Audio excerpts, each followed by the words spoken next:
3월 26일 친명 유튜버 황교익은 문재인 대통령이 당선된 후 자칭 문파라는 집단이 이재명 죽이기에 나섰다는 글을 페이스북에 게재했습니다. 자칭 문파라는 집단은 이재명에 대한 공격을 멈추라고 하는 지지자들에게도 온갖 악질의 공격을 하였으며 문파의 조작과 왜곡은 인터넷을 도배했고 언론 또한 문파의 장난에 춤을 추었다고 황교익은 주장합니다. 이러한 행위는 민주진영에 대한 해작질이며 이재명을 비판한 이들을 민주진영의 악성 종양이라고 규정하기도 합니다. 이 시절 이재명을 비판한 이들이 총선을 앞두고 준동할 조짐을 보인다고도 합니다. 정확히 창당부터 함께한 새로운 미래 당원들을 겨냥한 저격입니다. 황교익의 글은 사실과 허위가 뒤섞여 있습니다. 장문의 글을 쓸 수 있는 페이스북임에도 불구하고 사실관계에 관한 입증은 없이 단지 피해의식만으로 감정에 호소하고 있습니다. 2018년 지방선거 즈음부터 본격화되기 시작한 이재명 비판이 받아들이는 입장에서는 악의적으로 느껴질 수 있습니다. 하지만 그때부터 지금까지 이재명 비판에 있어 가공된 허위를 근거로 삼은 적은 없습니다. 이재명 측의 일방적인 주장을 상대 측의 주장을 통해 반박하거나 성남시청, 경기도청의 의회 회의록 등 구체적인 근거들을 통해 비판해 왔습니다. 또한 당시 언론들은 춤을 췄다고 표현할 만큼 이러한 문제 제기를 비중 있게 다뤄주지 않았습니다. 황교익의 글은 개딸들의 적개심을 부추기고 있습니다. 정당한 비판을 공격으로, 단합을 저해하는 해작질로 규정합니다. 이는 원팀의 언어가 아닌 독재의 언어입니다. 군부 독재 기간 동안 자신들을 향한 비판의 목소리들을 친북, 국론 분열 따위로 매도하며 자행한 각종 탄압들의 논리와 정확히 일치합니다. 이재명이 사라진다고 민주진영이 복구되진 않을 것입니다. 황교익과 같은 진영주의에 몰입한 나머지 파시스트로 전락해버린 시민들의 자성 없이는 이재명 하나로 끝날 일이 아닙니다. 우리의 싸움은 이번 총선으로 끝나지 않습니다. 이제 막 시작되었을 뿐입니다. 안녕하세요. 오늘은 3월 30일 토요일입니다. 저는 나이버TV 블랙아웃 BC입니다. 네, 호구맨입니다. 이번 주 바쁘셨죠? 뭐 바쁘지는 않고 이제 지방 한번 다녀오고 뭐 그랬습니다. 그 이제 목요일이었죠. 제가 온양온천역이랑 평택역을 다녀왔습니다. 조덕호 후보하고 네, 전용택 후보하고 전용택 후보. 네. 예. 종로는 안 가셨나요? 종로는 제가 안 갔습니다. 네. 아, 그 월요일이었나 그때 그 의사파업 관련해 가지고 그때 뭐 피켓팅한다 그래서 나가봤는데 이게 그 잠바 광화문 광화문에 나와보라고 그래서 나가봤는데 그때 잠바 입고 나오는데 제가 잠바가 없어가지고 슬쩍 가봤더니만 다들 색깔 맞춰서 입고 있는데 사람이 몇 명 없는 거야. 네네. 그 끼면은 색깔 확 들 것 같아가지고 이빨 빠져 볼 것 같아가지고 못 본 척하고 도망쳐 나오고 뭐 그랬었는데. 네. 뭐 이제 뭐 오늘도 지금 이제 많은 분들이 광주로도 가시고 세종으로도 가시고 뭐 그러고 있고 저는 이제 오늘은 녹음 때문에 이제 다른 데는 못 가보고 내일은 이석현 후보님 네네 또 이제 행사하신다 그래가지고 그렇죠. 거기 이제 가볼 생각. 백광현 앵커랑 같이 그래서 출정식을 하신다고 그랬던 것 같은데. 네. 예. 내일 3시 거기는 저희 집에서도 그렇게 멀지가 않기 때문에 카카오 찍어보니까 4km 나오더라고 딱. 그렇죠. 네. 그 정도지. 이석현 후보님 되게 이 양반이 확실히 선거 짬이 찰대로 차신 양반이구나 싶었던 게 그 선거 사무소 주소 어떻게 되는지 알아요? 주소 어떻게 돼 있어요? 66-6이야. 그리고 선거 사무소 전화번호 있잖아요. 0666인가 그래. 다 6으로 때려 박았어. 어떻게 거기 위치가 저도 잘 아는 곳인데 거기 모델하고 쓰잖아요. 그러니까 삼거리인가 사거리에 있는 사거리. 예. 네. 거기가 이제 삼양 사거리 입구라는 그 사거리인데 거기 그 스팟이 좋아요. 사거리이기도 하고 그 이제 강북에서 이렇게 도심권으로 출퇴근하시는 차들이 그렇죠. 엄청 많이 다니는 그곳이거든요. 그래서 그 박용진 의원 사무실도 바로 지척에 있고 바로 옆입니다. 네. 그리고 뭐 국민의힘 후보도 근처에 거기 위치에다가 사무실 얻은 모양이더라고요. 공교롭게 주소가 66.6이라는 게 66-6이라는 게 그거 너무 엄청 신기하네요. 그래서 한편으로 그런 생각 들었습니다. 이렇게 선거 뛰면 잘하시는 분인데 얼마나 뛰고 싶으셨을까 그렇죠. 예.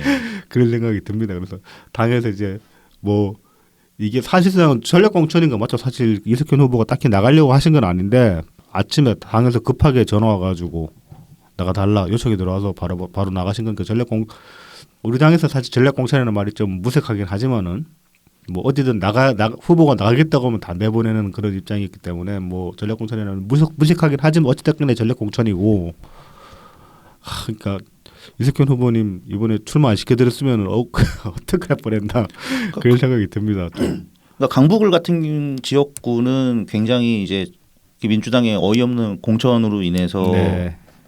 생각 외로 핫한 지역이 돼서 네. 사실 그걸 감당할 수 있을 만한 후보가 그렇죠. 필요한데 좀 체급이 되는 사람이 나와주는 게 아무래도 그리고 좋죠. 예, 경험 많으신 네. 분이 필요하죠. 그러니까 네. 여러 가지로 이석현 의원님이 진짜 적격 아니었나 네. 예, 그런 생각을 하고 그 참 얼마 남지도 않은 그 기간 거의 이제 선거 후보 등록 하루 앞두고 후보 등록 그날 당일이었어요. 당일이었죠. 마감날 거의. 당일. 예. 네. 그렇게 과감하게 결정을 하시고 그리고 일사천리로 그냥 비리 있고 뭐 남들은 막 며칠씩 최소 며칠에서 몇 달까지 준비해야 되는 그거를 하루 만에 휘리릭 해버리시고. 네, 주소 이전까지. 근데 이제 그럼에도 불구하고 너무 급하게 하시는 바람에 미비한 부분이 아직도 많아요. 보면 뭐 인력도 그렇고, 네네네. 자금력도 그렇고. 그래서 지금 진짜 우리도 사실 뭐 방송에서 이제 후원 그 이제 후보자분들 후원 호소를 몇 번 했던 것 같은데 사실 쥐어짤대로 좀 쥐어짠 상황이긴 하지만은 이석현 후보한테도 후원이 많이 필요하다 지금. 네네. 뭐 실제로 후원 통장이 그렇게 많이 차고 있지 않은 상황이라고 합니다. 다들 뭐 연 대표님한테 다 쏴드리고 또 이제 또 눈에 밟히는 후보가 한둘이야 말이지 솔직히. 안 밟히는 후보가 안 계시죠. 그렇죠. 지금 그렇죠. 안 밟히는 후보가 없죠 사실. 아니 예. 뭐 울산 뭐 그 예. 문경 상주 그렇죠. 그다음에 이제 광주 새 후보 어, 그다음에 이제 전남에도 한 분 계시고 강원도에도 있고 뭐. 네 강원도에도 계시고 네. 그다음에 세종 대전 충북 아산 충남, 그다음에 수도권 그다음 부평 네. 특히나 또 여론조사 발표되는 네. 것들을 모아보면은 좀 쉽지가 않죠. 한 다들. 분도 편하신 분이 그나마 조금 상황이 나으신 분은 네, 김종민 그렇죠. 김종민 후보 공동대표 딱 한 분. 근데 거기도 지금 이제 좀 안심을 할 수 없는 게 여론조사에서는 우세로 나왔지만은 그 무당층이 훨씬 많단 말이죠 비율이. 그러니까 그렇죠. 국힘이랑 지금 김종민 후보 지지율이랑 합쳐도 50%가 안 돼요. 그러니까요. 예. 그래서 이제 그 대답 나 누구 찍을지 결정 못했다 이 사람들 근데 그 사람들 중에 상당수가 민주당 지지층이란 말이야. 그렇죠, 그렇죠. 그래서 그러니까 이제 그분들은 졸지에 후보를 잃어가지고 그렇죠. 엄청 멘붕이 된 지금 이제 안 오는 상태죠. 상태인 거지. 예, 예. 그분들의 표를 끌어와야 되기 때문에 이제 세종 같은 경우는 이제 좀 선거 전략이 다르다 분명하게. 그래서 지금 이제 뭐 로키 전략, 그래서 이제 우리 당 색깔을 최소한 죽이고, 네, 네. 그다음에 민주당 지지층에 호소할 수 있는 그런 메시지를 내는 전략으로 가고 있는데, 그건 충분히 전략적으로 저는 유효하다고 보거든요. 아, 그렇죠. 네. 근데 이제 뭐 우리 당원 지지자분들 중에는 간혹 보면 이제 그게 어떤 선명성을 잃어버린 거 아닌가, 김종민 저래가지고 또 민주당 돌아가려는 거 아니야 그런 식으로 말씀하시는 분들이 있는데 좀 시각을 넓게 보셨으면 좋겠어요. 그거는 이기고 봐야 될 거 아닙니까 일단. 그렇죠. 이기고 봐야 되는 거고 지금 전략적으로 그렇게 하는 게 충분히 유효하기 때문에 그렇게 하는 거지. 이게 뭐 김종민 아니 그리고 사실 김종민 후보까지 못 믿으면 우리 당에서 믿을 사람 누가 있어요? 없지. 이낙연 대표라고 믿을 사람 아무도 없는 거야. 한 사람밖에 없어. 한 사람만 남죠. 아니 근데 동지들을 그렇게 못 믿고 무슨 일을 하겠습니까 세상에. 아니 근데 뭐 다수의 분들이 다 네. 충분히 믿어주시고 그렇죠. 심지어 뭐 그 뭐야 뉴스공장에도 전화 인터뷰로 출연하셨잖아요. 그렇죠. 네. 거기에 대해서도 계속 뭐 나오고 있습니다 지금. 네. 응원하시는 분들이 더 댓글이 많았던 것 같아요. 네. 그 필요하니까 그게 지금. 아유 그럼요. 그래서 이제 로키 전략으로 가고 제가 이제 익산에서 익산에 저기 그 언양온천역 가가지고 이제 홈프로를 만나서 잠깐 이야기를 들었는데 지금 그래서 이제 전략 그 김종민 캠프의 전략 같은 경우는 거기가 세종이 평일에는 그 이 길가에 유동 인구가 없대요. 거기가 완벽하게 이제 그 관청 도시잖아요. 네네네. 정부 청사를 들어가 있잖아요. 그러니까 평일에는 낮에는 사람들이 안 다니고 다 청사에 짱 박혀 있는 거야. 일하고 있는 거죠. 그러니까 출퇴근 때문에 사람들이 있고 그래서 평일 낮에는 무슨 유세할 게 별로 없대. 그래서 뭐 이렇게 이벤트하고 막 돌아다니면서 이렇게 막 그 춤추고 유세하고 할 일이 별로 없는 거야. 네네네. 그리고 주말도 일요일은 또 사람들이 다 짱 박혀 있대.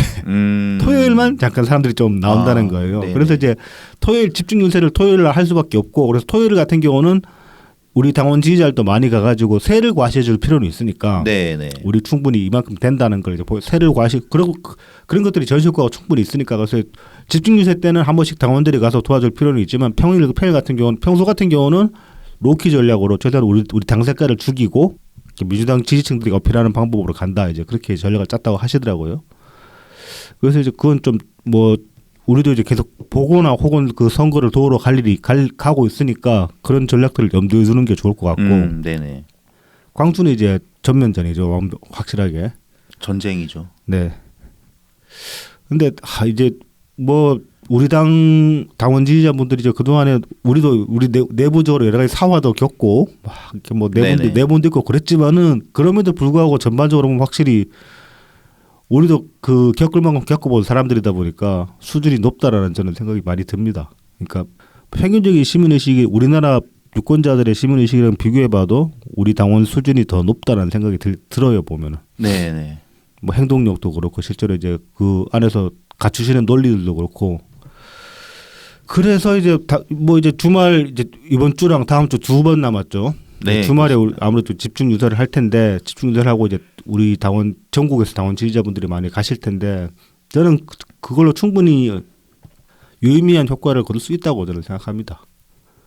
그래서 뭐 다수 지금까지 나와 있는 뭐 이런 조사에 따르면 판세가 굉장히 이제 힘들긴 하지만은 뭐 그렇게 비관적으로 볼 건 아니다. 네, 그리고 뭐 여론조사는 일단 우선적으로 특히 ARS 조사는 네.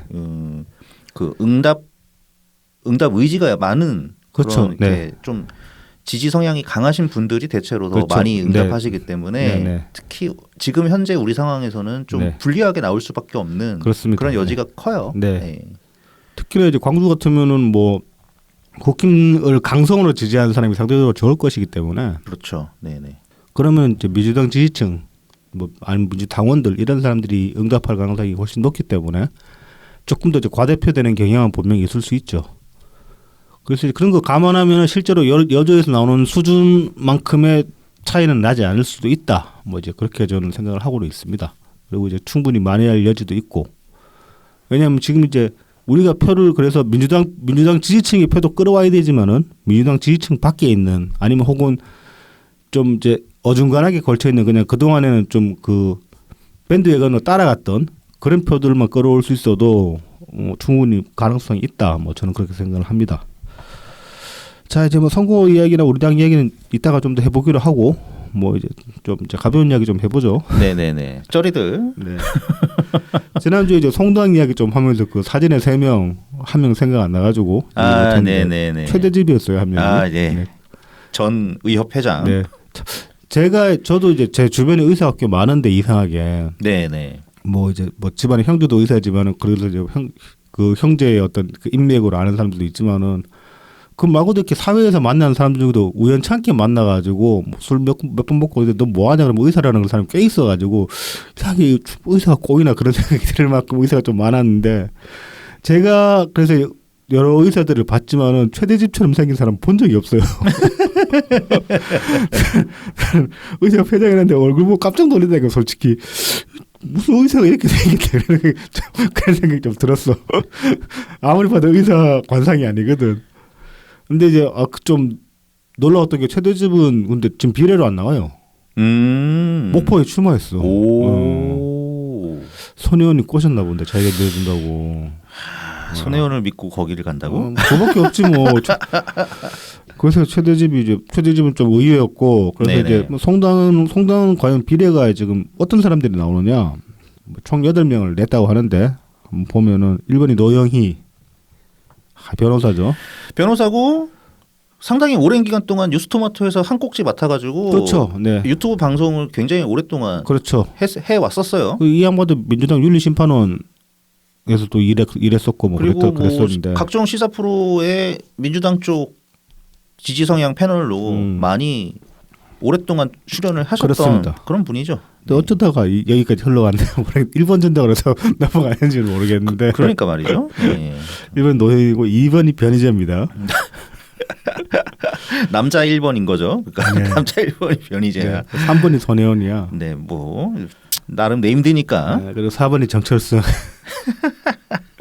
더 이상 알아보기 싫어서 제가 이제 대본에 그만 알아보자라고 적어놨는데 사실 뭐 1, 2, 3, 4가 네. 그러니까 남녀 완투가 네. 이런 조합이면은 네. 그만 알아봐도 되죠. 뭐. 지금 그리고 이제 송영길 가족들이 이제 이 구속 수감 중에 선거 포스터로 찍을 수 있게 해달라고 막 호소를 했고 송영길 대노 측에서 그래서 결국 이제 보석 그 신청을 냈어요. 근데 오늘 결과가 나오는데 당연히 불어야. 예, 불어댔고요. 지금 보석해주면은 나가서 선거운동 할 건데 말이 되냐고 사실 수감자가 보석받아가지고 선거운동 한다는 게. 우리나라는 그 뭐지? 그 체포되어서 이렇게 그 샷을 뭐라 그러죠? 이렇게 머그샷. 머그샷. 네. 우리나라는 머그샷이 없나? 머그샷도 도입하면 재밌는 사진 많이 나올 것 같긴 한데. 그래서 머그샷이라고 머그샷으로 이제 그 이걸로 포스터. 하세요. 아니 그러기로 구속됐는데 당을 창당은 왜 해가지고 뭐 창당해놓고 거기에 자기 그 저기 뭐야 지금 구속 그 라이프를 창당에 맞춰달라고 요구하는 게 말이 되냐고. 그러니까. 구속이라는 건 자유를 구속하는 건데 무슨 이 사법제도를 우습게 하는 것도 정도가 있지 진짜로. 광주 서구 쪽에 출마했던가? 네, 그렇죠. 서구갑 출마입니다. 네, 서구갑. 네. 어저께 그 저기 뭐야 TV 토론회에서 광주 거기가 서구갑 아니었나? 그 민주당 후보가 노쇼를 하나 했거든요. TV 토론회에서. 아, 네네네. 광주 서구갑인가 그럴 텐데. 송영길도 못 나오고 민주당 후보도 하여튼 안 예, 나오고. 그때 국민의힘 후보 혼자 나와서 네. 진행자 어쩔 수 없이 대담을 하는 형식으로 네, 네. 토론회가 진행이 됐다고 하죠. 네. 이거 이제 뭐 그런데 안 나가도 이긴다 이거지.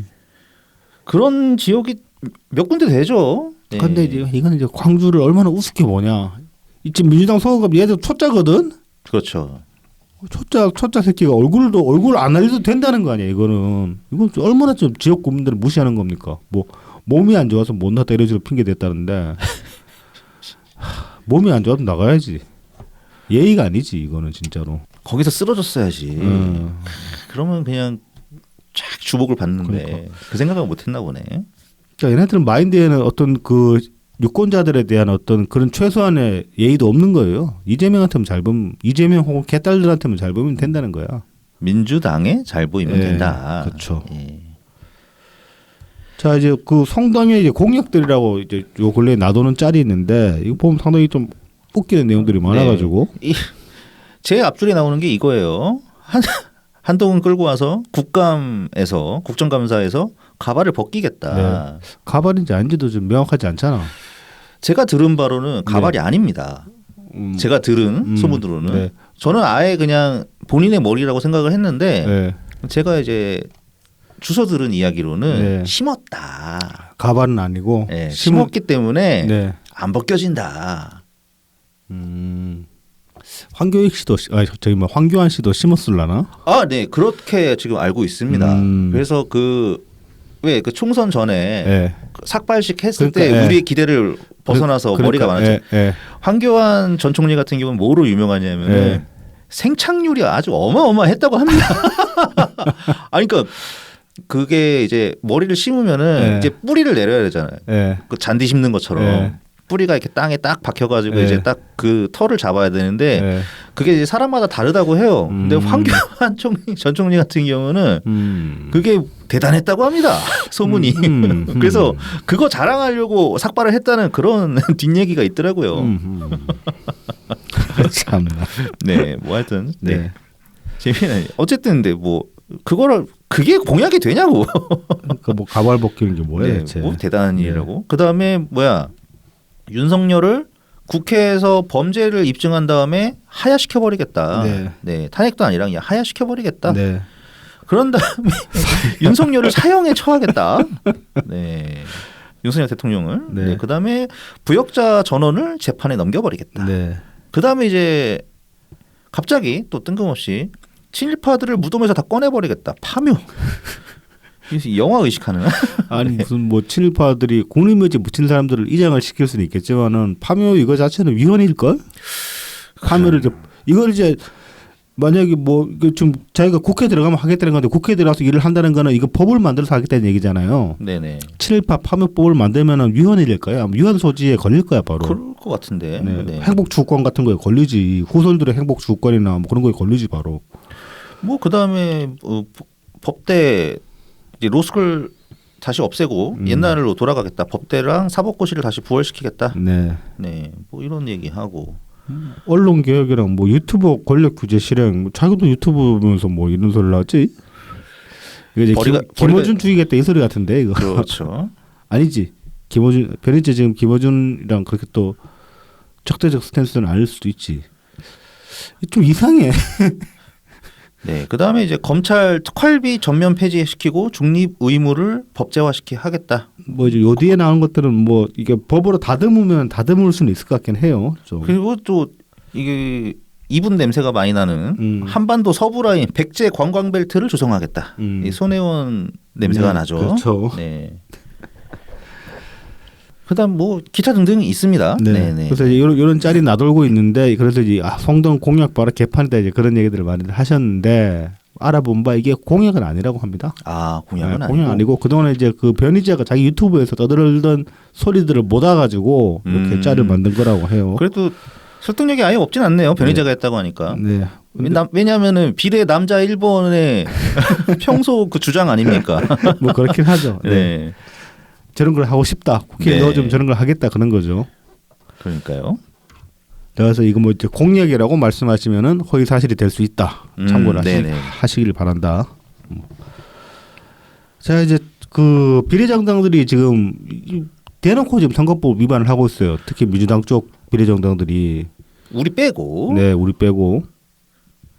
웃기는 사람들입니다. 어떤 일이 있었는지 보죠. 포천에서 이제 이재명이 더불어민주연합의 비례대표로 나온 개그맨 서승만의 당선을 호소를 했다고 합니다. 비례 24번입니다. 서승만이. 예, 거의 이제 끝번이죠. 네. 이 정도면 끝번인데 막 이재명이 더불어민주연합 비례 24번 서승만이었습니다. 24번까지 당선시켜 줘야죠. 뭐 이런 식으로. 네. 더불어민주연합 뽑아달라고. 네. 근데 이게 뭐가 문제가 되냐면은 선거법상 자당이 아닌 다른 당 후보의 당선을 이렇게 이게 선거법 88조에 있거든요. 네. 선거 후보자는 다른 정당의 후보자를 위한 선거운동을 할 수 없다. 네. 그렇죠. 규정이 되어 있는데 이제 당대표법도 위반을 했어요. 근데 웃기는 게 뭐냐면 당대표 이렇게 위반을 했습니다. 네. 일어나서 며칠 뒤에 이제 어저께인가 이제 아산 우리 이제 조덕호 후보 지역구죠. 네. 거기 그 민주당 카운터 파트너가 이제 그 이름은 잘 알려진 복귀왕. 네. 전 아산시장이었죠. 네. 복귀왕이 이제 그 이제 아산 후보인데 여기 이제 이쪽 유서장에 조국이 나타났어요. 네. 그때는 이제 둘이 막 사진 찍고 같이 사진 찍고 어깨동무 사진 찍고 그러면서 9번 걸리는 이제 편말 듣고 사진 찍고 유튜브 촬영하고 있는데 거기다가 이제 이 복귀왕이 그 조국 신당 지지를 호소를 한 거예요. 찍어달라고 한마디를 한 거예요. 뭐 9번 찍어줘야 되지 않냐 뭐 그런 식의 한마디를 한 거야. 그래서 이제 이것 때문에 그 민주당 좀 개딸들이 빡쳤어요. 복귀형 해당 행위자라고. 그렇죠. 아 이건 정당한 비판이지 사실. 정당한 비판이긴 하죠. 그리고 이제 민주당에서도 복귀형 선거법 위반 소지 조사하겠다. 네네. 그렇게 얘기가 나왔어요. 근데 얘기가 나왔어요. 근데 앞서서 이재명은 그렇죠. 응? 네네. 복귀형이 선거법 위반이면 이재명도 선거법 위반이야. 근데 이제 뭐 그분들한테는 그러니까 더불어민주연합은 민주당이나 마찬가지니까. 그러니까 복귀형이 해당 행위자라고 조사를 한다라고 그 보도가 됐으면은 복귀형만 조사해도 뭐 그럴 수 있다라고 하겠지만은 선거법 위반 여부를 조사하겠다라고 했거든요. 그거는 둘 다 해당되는 거죠. 둘 다 해당되는 거죠. 그렇죠. 예. 예. 뭐 이재명도 같이 조사를 해야지. 왜 이재명은 냅둬? 무소불위야? 아 무소불위죠. 이재명만 되는 뭔가가 있죠. 그쪽에는. 그리고 조국당이 좀 이제 이상한 게 이 저기 뭐야 복귀형 관련한 요 기사에 보면 조국당 관계자 인터뷰가 있거든요. 이런 얘기를 해. 뭐 이제 유세를 할 수가 없어가지고 당이 잊혀질지 모른다는 그런 식의 이제 푸념을 기자한테 늘어놨어요. 유세를 할 수가 없어가지고. 근데 지금 조국당 보면 얼마 전에 50억 펀딩 모집했는데 200억 모였다고 기사가 났단 말이죠. 아, 그랬죠. 네네. 이 돈 뭐 하려고 모은 거야? 유세 못 하는데. 그러니까 뭐 그 돈으로 다 TV 광고랑 현수막 만드는데 그렇게 돈이 많이 필요해? 그러게요. 네. 아, 근데 뭐 50억만 거들려고 했는데 네. 200억이 거친 거는 뭐 자기들 마음대로 할 수 없는 거긴 하니까. 아니 근데 애초에 50억을 왜 거들려고 한 거냐고. 요새도 못 하는데. 글쎄요. 뭐 글쎄요. 이상해. 그래서 지금 성당도 26억인가 뭐 펀딩하고 있고 뭐 그렇더라고요. 아, 성당도 펀딩. 네. 다 돈 필요하니까 네. 뭐 하게 하겠는데. 네. 아, 근데 조금 많이 거쳤다. 정경심이 영치금만 2억 4천 땡겼는데. 얘기는 이건 펀딩이잖아, 더구나. 그렇죠. 다시 돌려받을 수 있으니까 네. 이거는. 그런데 그래도 200억 그러면 사실 좀 저는 좀 뭉태기 돈 많이 들어가지 않았나 그런 추측은 해봅니다. 이게 선거 후원이랑 달라가지고 펀딩은 그냥 뭉태기 돈 쑥 집어넣어 다 들어갈 걸? 액수 관계 없이?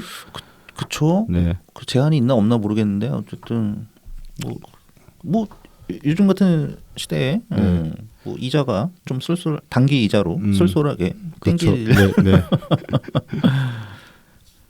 자, 그다음에 사실 우리한테는 뭐 어느 정도는 잘 알려진 내용이긴 한데 이 책까지는 알려졌지만 사실 이 책 내용이 알려진 건 아니죠. 구체적으로 나온 건 처음이라 가지고.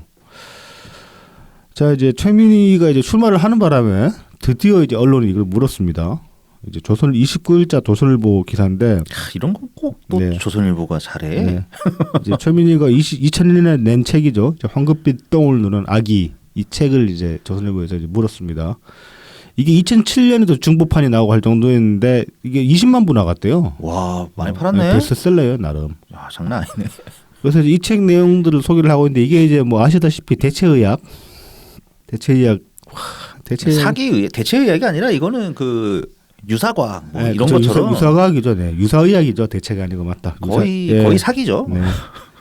이 책 내용들을 이제 소개를 하고 있는데 이 중에서 이제 제일 저는 이제 뭐 이 기사에도 이제 제일 황당하다고 다뤘던 게 이거예요. 이제 둘째가 이제 생환들이 같이 났을 때 당근즙을 먹였다가 설사가 났는데 저는 여기서부터 이 사람 큰일 낼 뻔했다. 네. 자기 자식 죽일 뻔했다는 생각이 들더라고요. 여기서부터 아기한테 생후 한 달 된 애한테 그러니까 갓난애한테 당근즙을 네. 그러니까는 그 녹즙처럼 그 당근 갈아가지고 그렇죠. 네. 그런 거 먹이면 큰일 납니다. 아기들은 이때쯤이면은 심지어 꿀도 못 먹어요. 아니 뭐 애 낳아보지도 않은 사람이 어떻게 그렇게 잘 알아? 주소 듣는 게 있잖아요. 이 방송 들으시는 분들이 대부분 그 이제 자녀를 두신 분들일 텐데 우리가 그런 얘기하면 좀 우습지 않을까? 네. 뭐 어쨌든 아마 더 잘 아시니까 네. 분노하실 겁니다. 와, 진짜 살아 있어서 다행이라는 생각이 듭니다. 그렇죠. 보통 이제 이런 식의 뭐 당근즙이나 아니면 이제 뭐 학교 즙은 더 심하긴 하다. 이게 즙은 사실 생이잖아, 생. 그치, 생이기도 하고 에키스에 가까운 거기 네. 때문에 더 그렇고 그 보통 과일 같은 거 퓨레로 만들어서 먹이는 것도 이유식 단계로 넘어갈 때 먹이지. 그렇죠. 생후 한 한 달이라는데 달이면 이제 한참 젖 먹을 때인데 이때 무슨 당근즙을 어떻게 참 진짜 어이가 없긴 하다. 어쨌든 그래서 막 설사가 배탈 나서 설사를 막 하루에 8번씩 하는데 그래서 이 최민희 전 의원이 했다는 것이 네. 관장을 시키고 관장은 또 어떻게 한 거야? 하여튼 그다음에 관장 시키려고 죽염 물을 끓여서 먹였다잖아요. 소금물을 먹였다잖아요, 일단. 네, 소금물 먹이고. 그렇지. 뭐 탈수 날 수 있으니까. 뭐 여기까지는 뭐 그럴싸한데 네. 양귀비 대를 넣어서 삶은 물을 먹였다고 합니다. 목일이 뭐 이제 설사가 멎었다는데 저는 이게 설사가 멎은 게 아니라고 이게 지금 저는 이게 설사 멎은 게 아니라고 보거든요. 이게 뭐냐면 예전에 우리 방송에서 소개한 적 있잖아요. 진정 시럽. 진정 시럽 옛날 네. 그 서프라이즈도 나왔던 네. 그 마약 네. 성분으로 만든 네. 그러니까 애기들이 이제 우니까 우는 애들 이제 달래려고 그렇죠. 그리고 진정 시럽. 그리고 뭐 애기들 이제 치통이나 성정통 같은 것 때문에 이제 울 때 그럴 때 먹이면 애들이 이제 뭐 진정하고 잠을 푹 잔다 그런 약에 취해서 네. 이제 잠드는 거죠. 근데 그게 사실은 마약 성분이었단 말이죠. 그렇죠. 이것도 같은 거란 말이야. 같은 거 아니었을까 싶긴 한데. 그러니까 이게 양귀비 달인물 먹이면 애가 울다가 그냥 잘 거란 말이야. 그 성인하고 다르게 갓난아기가 어떤 그 중독 상태에서 취할 수 있는 액션이 달리 없잖아요. 자는 거 말고는. 그냥 퍼져버리는 거죠. 예, 퍼지는 거 말고는 달리 없거든. 그러니까 어른이 보기에는 그냥 얘가 이제 진정됐나 보다 그렇게 보는 거야. 이것도 저는 같은 거라고 보거든요. 하여튼 진짜 위험한 하여튼 지금 아마 생존해서 성인이 되었을 텐데 이 둘째니까 뭐 딸일 거예요. 그 저기 뭐야 저기 국힘 보좌관으로 일했던 그 딸일 거라 아마. 하여튼 살아 계셔서 참 다행입니다. 네. 뭐 어쨌든 그런 얘기를 소개하면서 책에 소개하면서 뭐 그래서 이런 주장을 했다고 하죠. 태어난 순간부터 자연법 신토부리 생활법에 따라 키우면 아이는 건강하게 자란다. 그래서 우리 민족의 잉태, 태교, 출산, 육아법은 우리식으로 바꿔야 한다. 뭘 개소리야. 아니 그러니까 뭐 우리식으로 바꾼다는 것까지 뭐 그렇다 칩시다. 근데 여기 소개한 게 과연 우리식이냐고. 그러니까 양귀비 대를 삶어? 아니 처음 들어봐. 그리고 생후 한 달짜리한테 당근즙 처먹이는 부모가 어디 있습니까? 그러니까요. 네. 나 이것도 처음 들어봅니다. 애기한테 뭐 젖 먹일 형편이 여건이 안 돼가지고 미음 같은 거는 먹이는 경우가 있죠. 그렇지.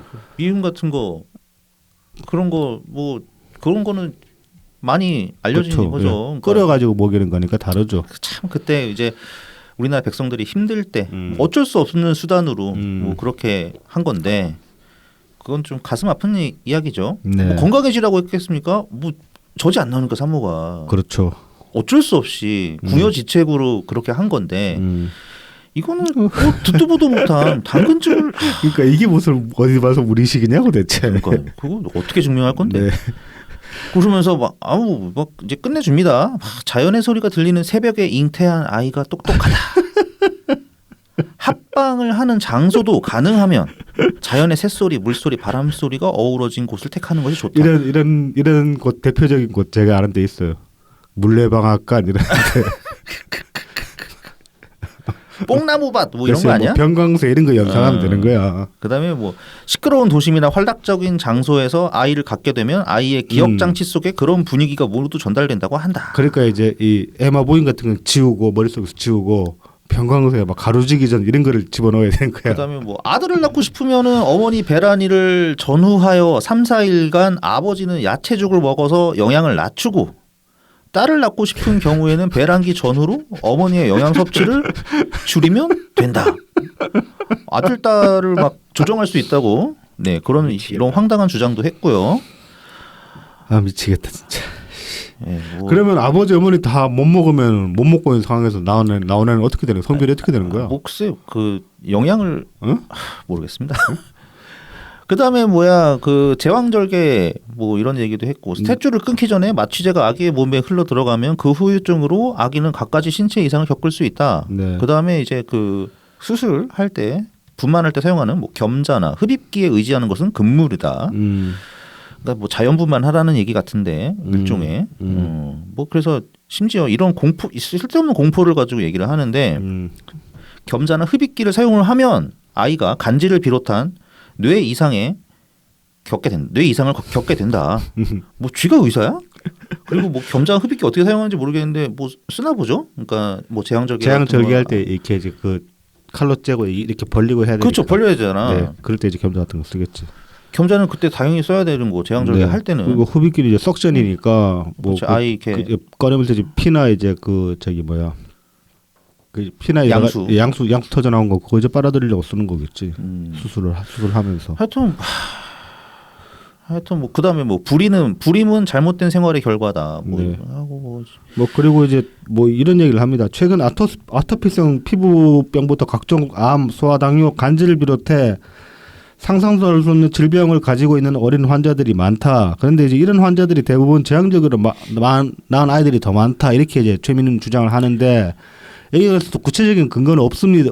근거를 제시를 못하고 이런 주장을 하고 있는데 일단 요 이야기를 저는 한번 이제 비판을 하고 싶은 게 이런 거예요. 이게 예를 들어 데이터에서 이렇게 잡힐 수도 있어요. 이게 최민희는 그 정도까지 성실하게 책을 쓰지는 않았지만은 그래서 뭐 실제로 제왕절개로 낳은 아이들이 저런 질환이 많은 경우가 많다 그렇게 잡힐 수도 있어요. 근데 이건 어떻게 봐야 되냐? 저는 이것도 한 2가지 정도로 분석을 해볼 수 있을 것 같은데 현대 들어가지고 제왕절개로 남는 아이들의 수가 압도적으로 많아졌습니다. 그러니까 당연히 그러니까 전체 모수에서 제왕절개로 출산하는 아이들의 비율이 높기 때문에 질환을 가진 아이들 중에 저항적으로 태어난 아이들이 많은 것도 당연한 얘기가 되는 거예요. 그렇게 보면은. 그다음에 이제 과거보다 이게 많아졌다라고 주장을 하는데 그렇게 보일 수는 있어요. 근데 왜냐하면은 과거에는 영아 사망률이 높았고 질환에 대한 진단이 지금만큼 세밀하지가 않았습니다. 그렇죠. 그리고 이제 많은 아이들이 그냥 병이 걸려서 죽어버리고 나면은 그 원인에 대해서 제대로 이제 규명도 안 했단 말이에요. 못했죠. 네. 그러니까 과거에는 이런 병 걸리면 상당수는 이미 죽었단 말이야.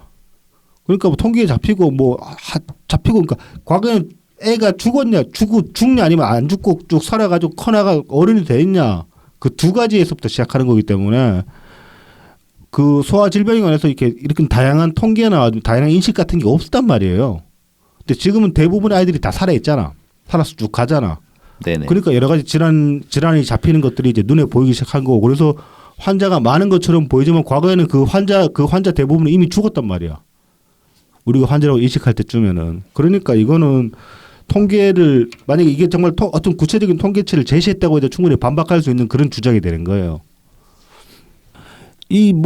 우리나라 전통으로 돌아가 있는데 어쩌고 그러는데 뭐 전통이건 아니건 그게 중요한 게 아니라 영아 사망률이 과거보다 확실하게 떨어졌다는 거 이거 하나만 가지고도 지금의 방식이 훨씬 낫다는 거는 뭐 그 이상의 설명이 필요 없잖아요, 사실. 그렇죠. 한심합니다. 네, 그래서 이제 이런 책을 최민희가 과거에 냈다. 조선일보가 이제 드디어 이거 끄집어내 소개를 하고 있는데 저는 사실 제가 이제 파시즘만큼 경계해야 되는 게 유서각이라고 생각하거든요. 물론입니다. 그리고 둘은 닿아 있는 면도 있고. 이런 게 사람 상대로 사기치기 좋고 네. 또 요새 그 사이비 종교들이 이런 거를 막 자신들의 어떤 뭐 법력 아니면 신통력 이런 그렇죠. 이런 네. 것처럼 네네. 아니면 나의 기도빨 막 네. 이런 걸로 네. 포장해서 구라치는 거랑 똑같죠. 네. 예. 이것도 이제 당시 이제 운동권 문화 중에 이제 뭐 그런 거 있었잖아요. 환단고기 같은 거.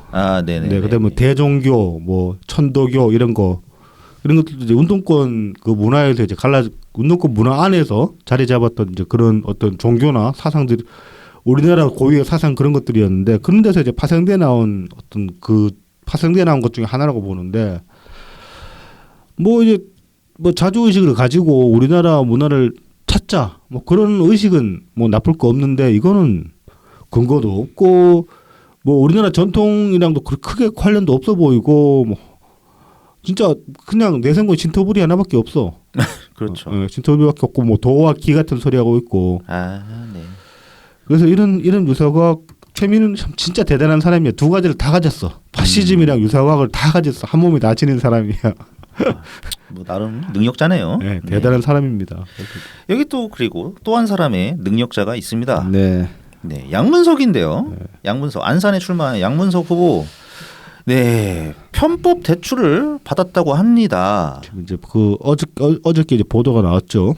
대서특필 됐나? 네. 하여튼 많이 알려졌습니다. 이제 알려진 내용을 잠깐 살펴보자면 2020년에 이제 배우자와 공동명의로 서울 잠원동의 아파트를 이제 구입을 했습니다. 31억 2천이니까 고급 아파트인가. 잠원이면은 바로 반포 옆이거든요. 그러니까 이 비싼 동네죠. 반포자의 그 부근인가 보다. 네, 그럴 걸로 추정됩니다. 31억 2천이면 그렇죠. 그런 식의 대단한 아파트죠. 네. 자, 이거를 그래서 당연히 현찰로 다 못 샀을 거고. 그렇죠. 2020년에 구입을 했는데 이제 그래서 대부업체에서 대출을 받아가지고 샀는데 대부업체에서 한 6억 정도 땡겼다죠. 네. 그런 다음에 이제 그렇게 해서 아파트를 일단 사고 그 다음에 8개월 뒤에 당시 20대 대학생이었던 딸 명의로 대구에 있는 대구 수성구인가 하여튼 거기 있는 새마을 금고에서 11억 원을 대출을 받아서 그 대부업체 이자가 높겠죠? 그 대부업체 대출을 다 갚고 그 다음에 그걸 이제 상환을 하고서 이제 했다고 합니다. 상환을 했는데 이 당시에 이제 문재인 정부 시책에 따라 가지고 주담대 제한을 걸었죠. 그렇죠. 이런 엄청난 서울 중에서도 해서 알짜배기죠. 이거. 그런 거를 대출을 받을 수가 없거든요. 주담대를 받을 수가 없어요. 이거 이제 당시 이제 연끌에 대한 어느 정도 그 규제도 되고. 그렇죠. 그래서 15억 넘어가는 아파트에 대해서는 주택담보대출을 전면 금지를 해가지고 애초에 이제 이 양문석 부부가 이 잠원동 아파트를 살 때도 대부업체를 통해서 뭐 러시안 캐시 같은 건가 대부업체면은 대법체면은 뭐 그런 거일 수도 있고 네. 아니면은 사채일 수도 있죠. 뭐 그렇겠죠. 네, 아무튼 이제 대부업체를 통해서 돈을 일단 끌어와 가지고 아파트를 샀고 그렇죠. 8개월 만에 이제 메워 넣었다 그런 건데 근데 이게 또 웃깁니다. 이 새마을금고에서 받을 때 네. 이게 사업자 대출로 받은 거예요. 그러니까 20대 여자한테 딸내미한테 뭐 11억을 누가 뭘로 빌려주겠어요? 누가 빌려주겠어요? 말이 안 되지. 이게 금융권에서 이렇게 얘기를 한다고 합니다. 네. 그 매일경제에 나왔던 기사에서 봤는데 네. 이 대출 취급 과정 등을 볼 때 이 네. 양문석의 대출 건이 네. 2022년에 금감원에서 대거 적발한 저축은행 작업대출 사건과 굉장히 유사한 형태일 수 있다. 이렇게 얘기를 합니다. 이게 뭐냐면은 네. 그 대출 광고 많이 보잖아요. 네, 그럼 네. 중간에 이제 그 안내해주는 중간책이 있지 않습니까? 이 사람들이 서류를 이렇게 서류 대출 꾸며가지고 예. 받기 좋게 네. 꾸며주는 거야. 네. 자기 실적이 되니까. 네네네. 그래서 이거는 걸 작업 대출이라고 하는데 그래서 대출 직원이나 이 중개인 아니면 또는 뭐 법인이 되기도 하고 네. 이런 사람들이 대출 자격이 없는 차주를 사업자로 둔갑시켜 가지고 대출을 받을 수 있게. 그 허위 실적에 이제 허위 이력 만들어 가지고 네네. 하는 거죠. 그런 다음에 그렇게 돈을 빌린 사람들은 음. 주택 구입 자금으로 이렇게 우회해서 그걸 소재로 한 영화도 나왔었거든요. 몇 년 전에. 네. 그 작업 대출을 소재로 한 영화. 그 제목이 뭐였더라? 아무튼 좀 봤는데 기억이 안 나네. 그래서 이런 거를 하려면 당연히 이제 대출을 받을 수 있게 서류를 꾸며야 될 거 아닙니까? 네. 이런 거를 이제 중개인들이 해준 거지. 네. 자, 그다음에 그러니까 이렇게 사업자 대출이라고 받았는데 11억이나 되는 돈을 네. 그다음에 6개월 후에 그냥 캐나다로 어학연수 가버렸습니다. 그 딸내미가 네, 그러니까 당연히 사업을 하려는 용도는 아니었다고 당연히 아니죠. 네. 네, 할 수 있겠죠. 네. 그리고 이제 오늘 또 나온 기사를 보면은 이 지금 잠원동 주택이 20년에 구입을 했잖아요. 네네. 올해가 24년이죠. 4년 만에 지금 시세 차익이 15억인가 났다고 야, 하죠. 더 올랐네. 네. 오. 엄청 본 거지. 이거 지금 뭐 작업 대출하면 수수료도 떼었을 거고 그다음에 애초에 이제 그 처음 대출 받았을 때도 뭐 대부업체에서 받았던 그 이자가 만만치는 않았겠지만은 빨리 이제 갈아치웠잖아요. 네. 새마을금고 돈으로. 그렇죠. 네. 예. 그런 저런 거 다 떼이고 해도 꽤 남겼을 거예요. 그리고 또 있습니다. 왜냐하면 이 사업자 대출이 네. 이거는 어려운 그 사업자들을 네. 도와주기 위한 거기 때문에 네. 그 만기 때만 원금을 상환을 하면 돼요. 그러니까 중간에는 원금에 대한 이자가 없어요? 이자는 있는데 네, 네. 원금은 나눠받지 않아도 되는 거지. 분할 상환할 필요가 없다. 네. 그냥 만기 때 그냥 딱 그러니까 꼴랑 이자만 계속 부담해 왔던 거야. 이자도 그렇게 세진 않았을 것 같고 취지가 그렇다면은. 네, 그랬을 가능성까지도 있는 거죠. 네. 그러니까는 아주 여러 가지로 갭 투자 같은 거 할 때 돈 땡기기 좋은 이거 편법이지 불법이라고 할 수도 있고. 이거 이제 뭐 일단 두 가지 정도가 이제 이것도 잡힙니다. 일단 문재인 정부 시책인데 양문석이 민주당 아니었어 그때도? 그럼요. 네, 문재인 정부에서 이런 거 하지 말라고 적극적으로 규제에 나서는데 버젓이 되고 이런 짓을 했다는 거잖아. 또 본인은 또 심지어 네. 대출 틀어 막아야 된다고 방송에서 떠들기도 했어요. 아 그래요? 예. 이즈음에? 야 뻔뻔하네. 본인은 그렇게 정부에 그런 거를 주문을 하면서 네. 본인은 뒤로 예. 대출을 땡겼어. 야, 11억을. 정말 뻔뻔하네. 참 그리고 이제 이 대출 자체도 지금 새마을금고 측에서 지금 그래서 이제 이게 기사가 나오니까 바로 자체 조사에 지금 들어간 상태입니다. 그래서 이제 뭐 조사 결과가 이제 곧 나오겠죠. 작업 대출인지 아니면 뭐 대출 직원이 양문석이랑 아는 사람이라서 어떻게 싸바싸바를 해줬는지 뭐 그건 두고 볼 일이고. 그래서 이제 이런 의혹이 불거져 가지고 어제 이제 갑자기 오전에 양문석이 잠적했다는 기사가 나왔었어요. 네네. 그래서 아침에 이제 아침 인사에도 안 나오고 이제 오전 뉴스 일정에도 안 보였기 때문에 양문석 잠적했다. 그런 기사가 나왔었는데 저녁 인사 때 나왔어요. 나와가지고 한다는 소리가 뭐 사과를 한답시고 한다는 소리가 국민 눈높이에 맞지 않는 편법 대출이었다. 그러니까 편법 대출인 거는 인정. 네. 그리고 이제 뭐 그러면서 한다는 소리가 여기서도 또 되다는 이 소리를 하는데 이거 이재명 노래랑 같이 왜 나만 갖고 그래? 그렇죠. 김건희에 대해서 이렇게 취재하고 비판했으면 지금 대한민국이 이렇게 엉망진창이 됐겠냐? 김건희에 대해서 백 관련해서 엄청 기사 나왔잖아. 그렇죠. 그 덕을 봤잖아. 그리고 뭐 양문석이 선거에서 참작했다는 가짜뉴스도 나왔다. 이게 왜 가짜뉴스야? 오전에 가짜뉴스는 아니지. 오전에 안 보였으니까 참작했다고 얘기 사람 그 기사가 나온 거지. 뭐. 근데 이제 이 지금 오전에 안 보인 거 가지고 가짜 그 참작했다고 기사를 낸 게 가짜뉴스라면서 이거 좀 고발하겠다 그렇게 얘기를 해놓은 상태예요. 그리고 민주당 측에서는 이게 이제 비행위가 아니다. 이게 중대 비위 행위가 아닐까? 네, 뭐 선거에 크게 관련 없다 뭐 그런 입장을 내놓고 있습니다. 그런데 이제 민주당에서 또 이상한 이런 장난질을 친 게 양문석 하나냐? 또 그게 아니란 말이지. 네. 자, 공영훈 경기 화성을에 출마한 공영훈 후보가 있습니다. 네. 뭐가 쟁점이냐면은 부동산 규제 시행 전날 군복무하고 있는 아들한테 재개발 지역에 있는 땅과 건물을 증여했습니다. 대단하다. 네. 여기에 대해서 후보는 이런 규제 사실을 전혀 알지 못하고 한 일이라고 해명을 했는데요. 이거 증여세는 다 제대로 냈나 모르겠다. 그러게요. 이 증여세 장난 아니게 나왔을 텐데 이 정도 뭐 11채나 지역 땅이랑 건물을 증여를 했으면은. 네. 그다음에 서울 관악갑에 출마한 민주당 후보 박민규는 서초구에 살고 있으면서 관악구에 오피스텔 11채를 보유하고 임대업을 하고 있었다고 합니다. 네. 해당 사실에 대해서 아무 입장을 아직까지 밝히지 않았고요. 네. 그다음에 경기 부천을에 출마한 김기표 민주당 후보는 네. 문재인 정부에서 투기 의혹으로 경질됐지만 네. 80억 원대 부동산을 보유한 채 민주당 공천을 받았다. 네. 야, 문재인 정부 때는 경질됐는데 민주당 그거를 끌어안았습니다. 게다가 아무것도 변한 게 없어요. 부동산 재산을 그대로 다 보유를 하고 있는 것 같습니다. 대단합니다. 네. 네, 그래서 자기는 특혜나 불법은 전혀 없었고 정상적으로 담보대출 받아서 했다. 갭 투자했네. 잘 봐줘도. 네. 네, 신나게 갭 투자하고. 아니 그 문재인 정부 시책을 이렇게 어겨놓고서는 다들 참. 그리고 그거 열심히 비판한 게 당시 또 민주당 아니었습니까? 그렇죠. 네. 그러면서 막 그런 과정에서 이 후보도 이 사람도 경질된 걸 거 아닙니까? 그리고 이재명도 그런 얘기 하잖아요. 부동산 불로소득 다 환수해가지고 기본소득 줘야 된다고. 그런 과정에서 사실 그 세종갑에 있는 네. 그 민주당 후보가 네. 갑자기 전격적으로 따라갔죠. 네. 예, 후보직에서 빼버린 거잖아요. 거기는 그게 문제가 되긴 했죠. 재산 신고를 당에 제출한 재산 신고랑 선관위에 제출한 재산 신고서가 달랐어요. 제가 보기엔 괘씸죄가 들어간 것 같아요. 네. 속였다. 네. 그 이제 내역서 한 장 정도가 이제 추가가 되는데. 근데 그게 더 중요한 거야. 괘씸죄가 더 중요한 거지. 이재명 심기를 거슬렀다.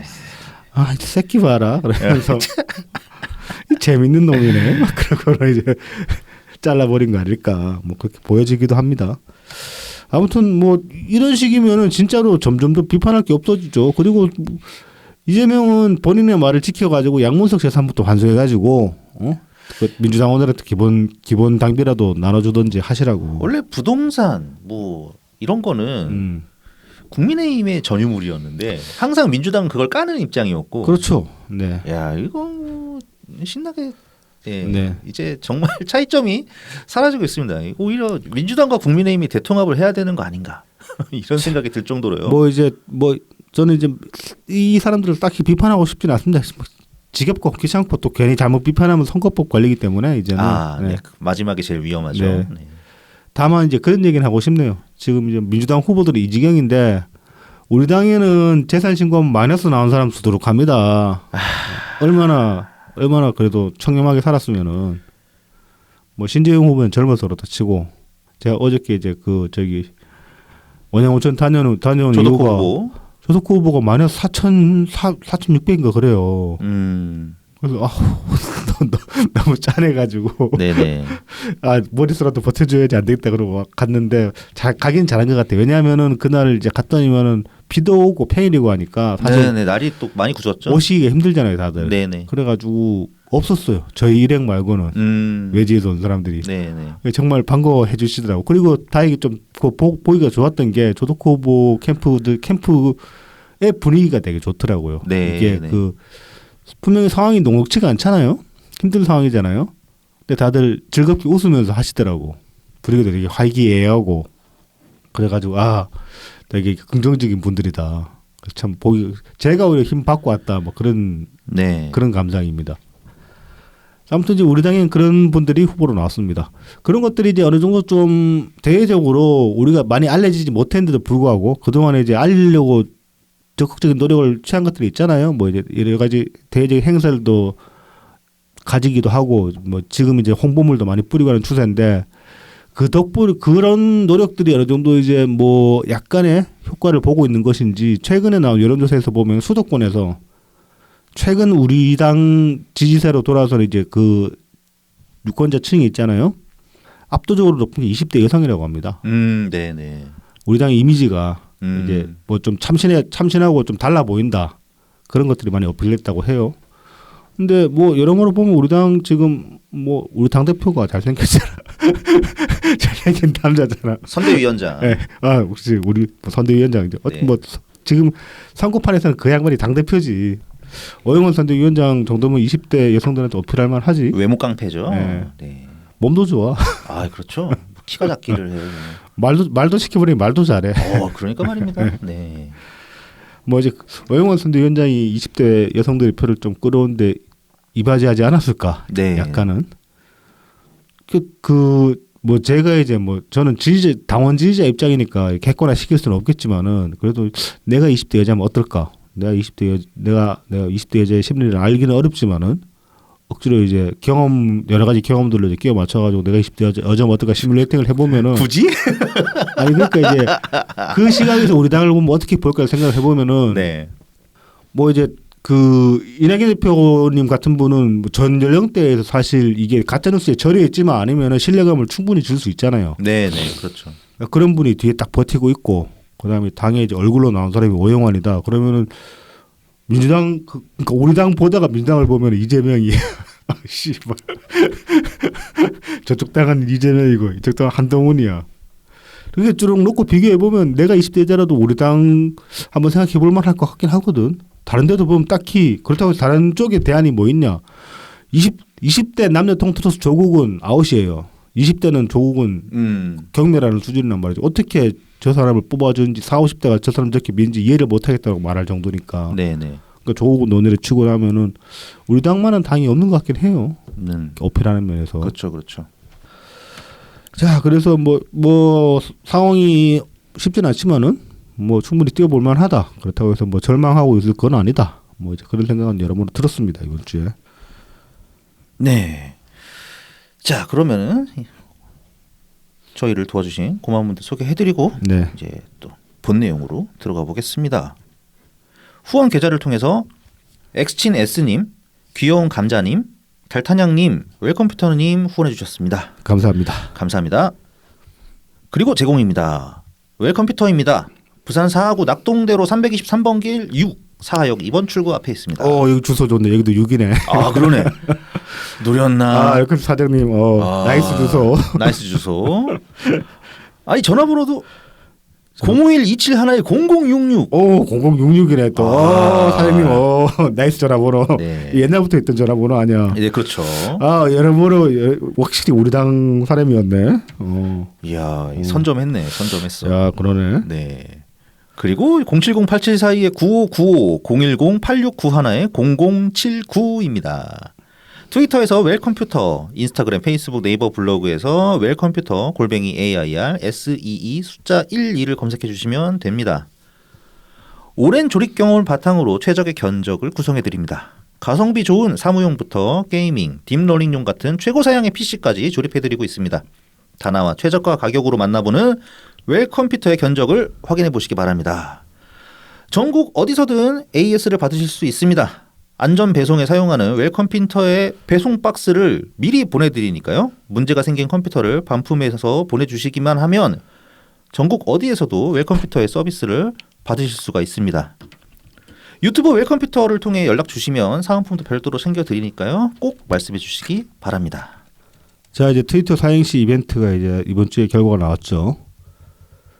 그래서 이게 뭐 그 사장님 마음대로 뽑은 거기 때문에 근데 이제 그 뽑은 이유 그 선정 이유에 대해서 이제 사장님이 코멘트를 달아놓으셨는데 1등은 이제 시케시님 트위터에 제일 마음에 들어서 뽑으셨다고 합니다.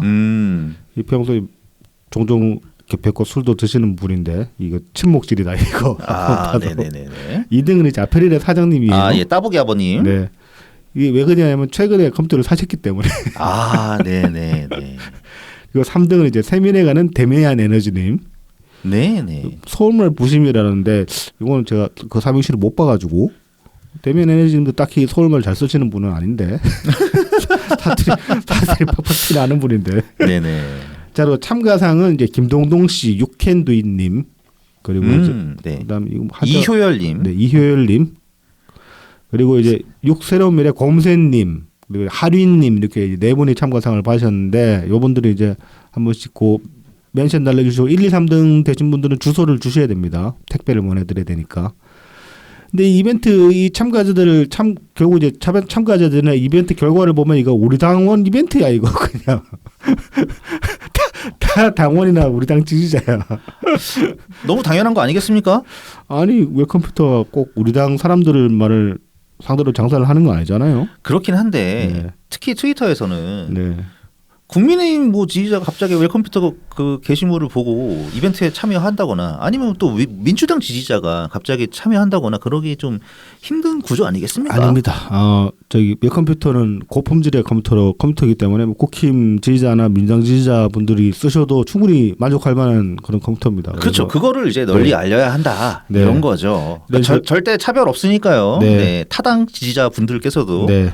아낌없이 망설임 없이 웰컴퓨터 이벤트 참여해 주시기 바랍니다. 네. 자, 다음은 달품은 농장입니다. 트위터 달품은 농장 @ DALPUMEUN 인스타그램 달품은 농장 _ 농사짓는 문파 @ DALPUM 숫자 1입니다. 진한 풍미와 영양이 살아있는 청란, 청개육부터 친환경 우렁이쌀 그리고 고춧가루, 참기름, 들기름, 서리태콩, 찰옥수수까지 판매하고 있습니다. 달품은 농장에서 건강한 우리 농산물로 건강한 밥상을 준비하시기 바랍니다.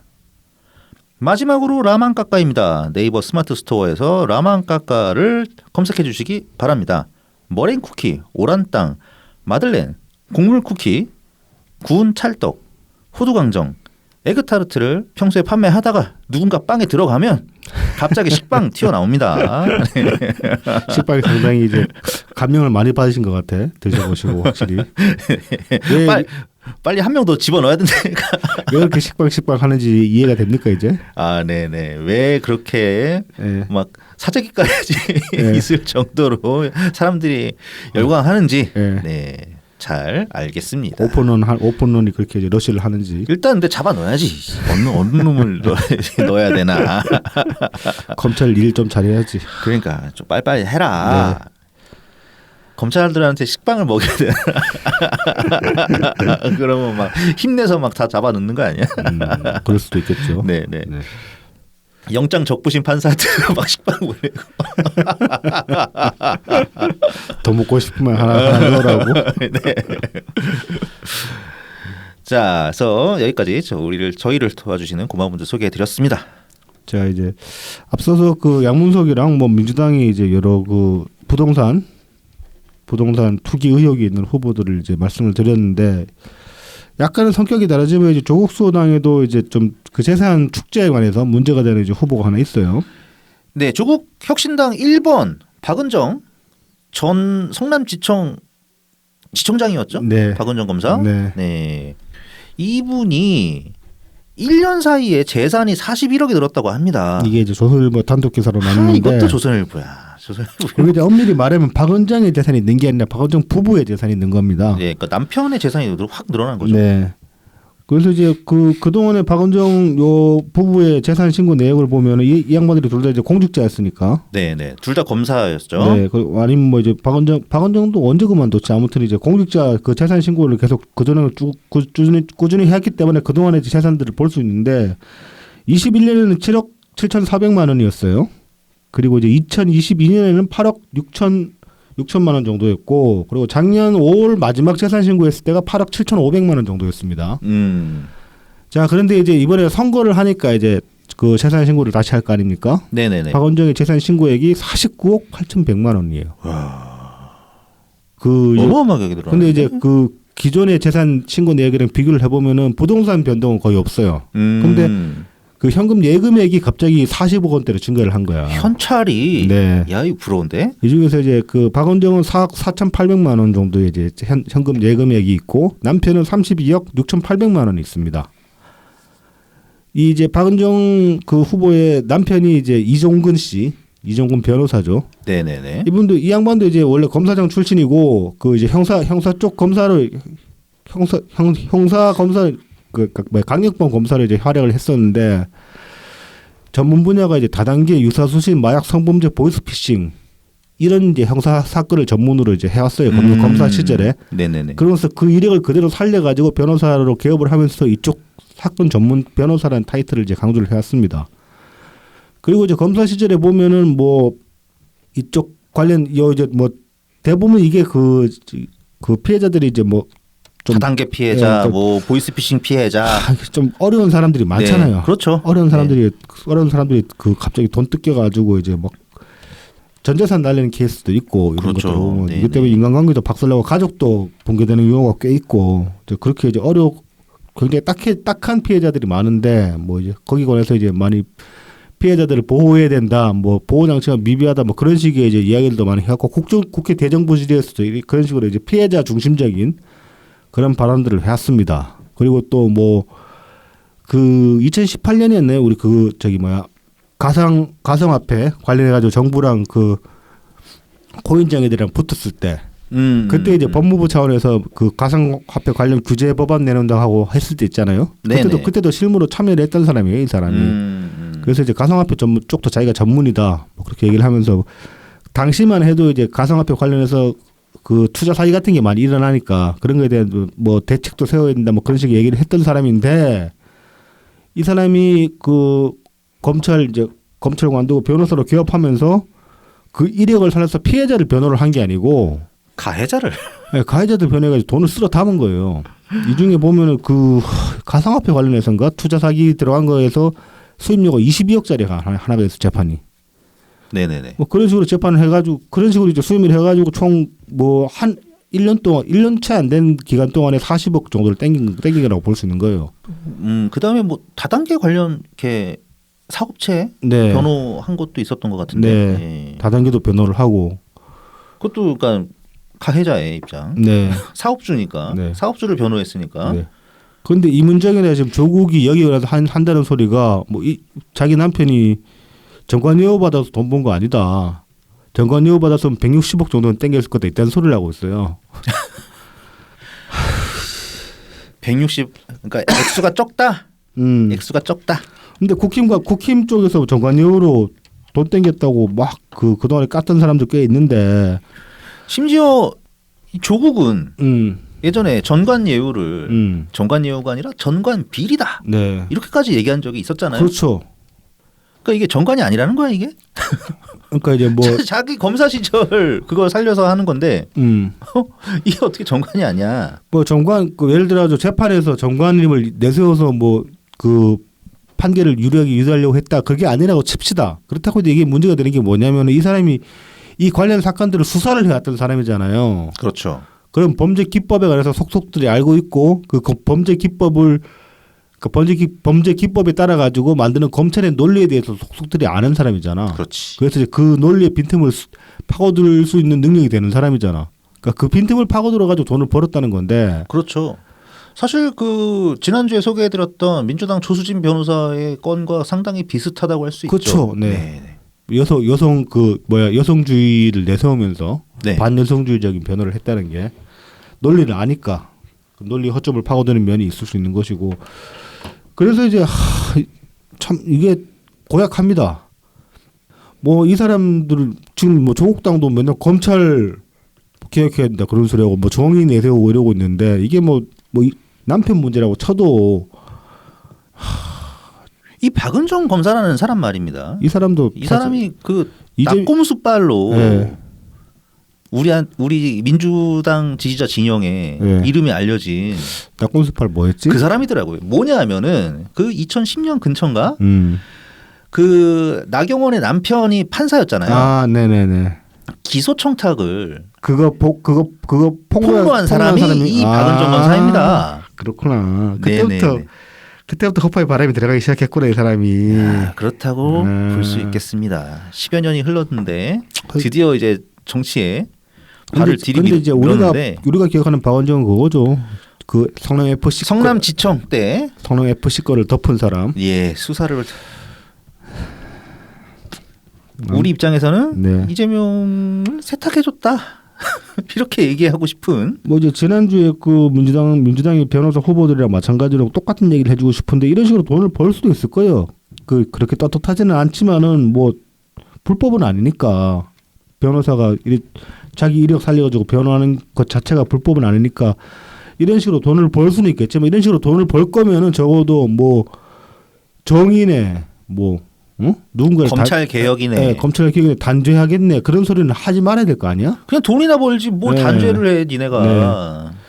이게 그리고 뭐 이제 결국은 그런 거예요. 뭐 누군가를 단죄하겠다, 뭐 누군가를 단죄하겠다 그러면서 그 상대방의 수법을 그대로 끌어다 쓰는 이런 것들이 지금 저쪽 진영에서 많이 보여져요. 대표적인 게 사실 김어준 아니었습니까? 그렇죠. 김어준이 이명박 갈 때 맨날 했던 소리가 디바이드 앤 룰이랑 뭐 그 당시에 이제 가짜뉴스 이제 퍼뜨리는 것들에 대해서 많이 이야기를 했잖아요. 그럼 자기가 그걸 다 깨부수겠다고 그런 소리를 했었는데 그러면서 이제 뭐 프레임질 예. 본인이 더 많이 하죠. 그렇죠. 게다가 그 프레임도 이제는 진실에 근거한 프레임 거의 찾아볼 수가 없죠. 그렇죠. 그리고 뭐 디바이드 앤 룰도 이명박 김어준도 똑같이 써먹었고 편가르기. 네. 뭐 또 이재명도 그렇잖아요. 부정부패를 뭐 자기가 뿌리 뽑겠다 그런 식으로 얘기를 해놓고는 더 발전된 부정부패 기법을 써댔으니까. 그 논문부터가 표절이었죠. 그렇죠. 석사학위 논문. 논문부터가 표절이었고. 다른 사람이 쓴 네. 거. 뭐 이런 식인데 누가 무슨 수로 개혁을 합니까? 사실 그리고 이 사람들이 설령 개혁을 한다고 뭐 집권해가지고 개혁을 한다고 칩시다. 이 계획이 되겠냐고. 도돌이표 되지. 문재인 대통령 정도 되는 분이 뭔가를 바꾸려고 해도 그 이제 충분한 그 절차를 거쳐가면서 느리게 진행했던 것들조차도 윤석열 같은 놈이 집권을 해버리니까 뭐 도돌이표 돼버린 것들이 꽤 많잖아요.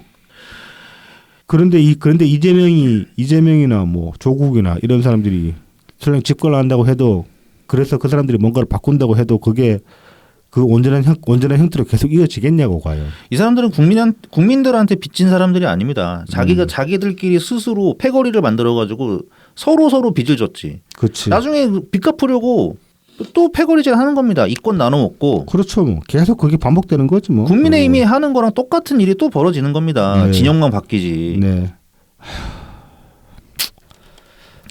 자 이제 그러니까 와 민주당부터 국민의힘 조국 혁신당에 이르기까지 방탄 아닌 집구석이 하나도 없습니다. 그렇죠. 방탄 아닌 뭐 심지어 구멍가게 송영길 당까지도. 나 그렇죠. 진짜.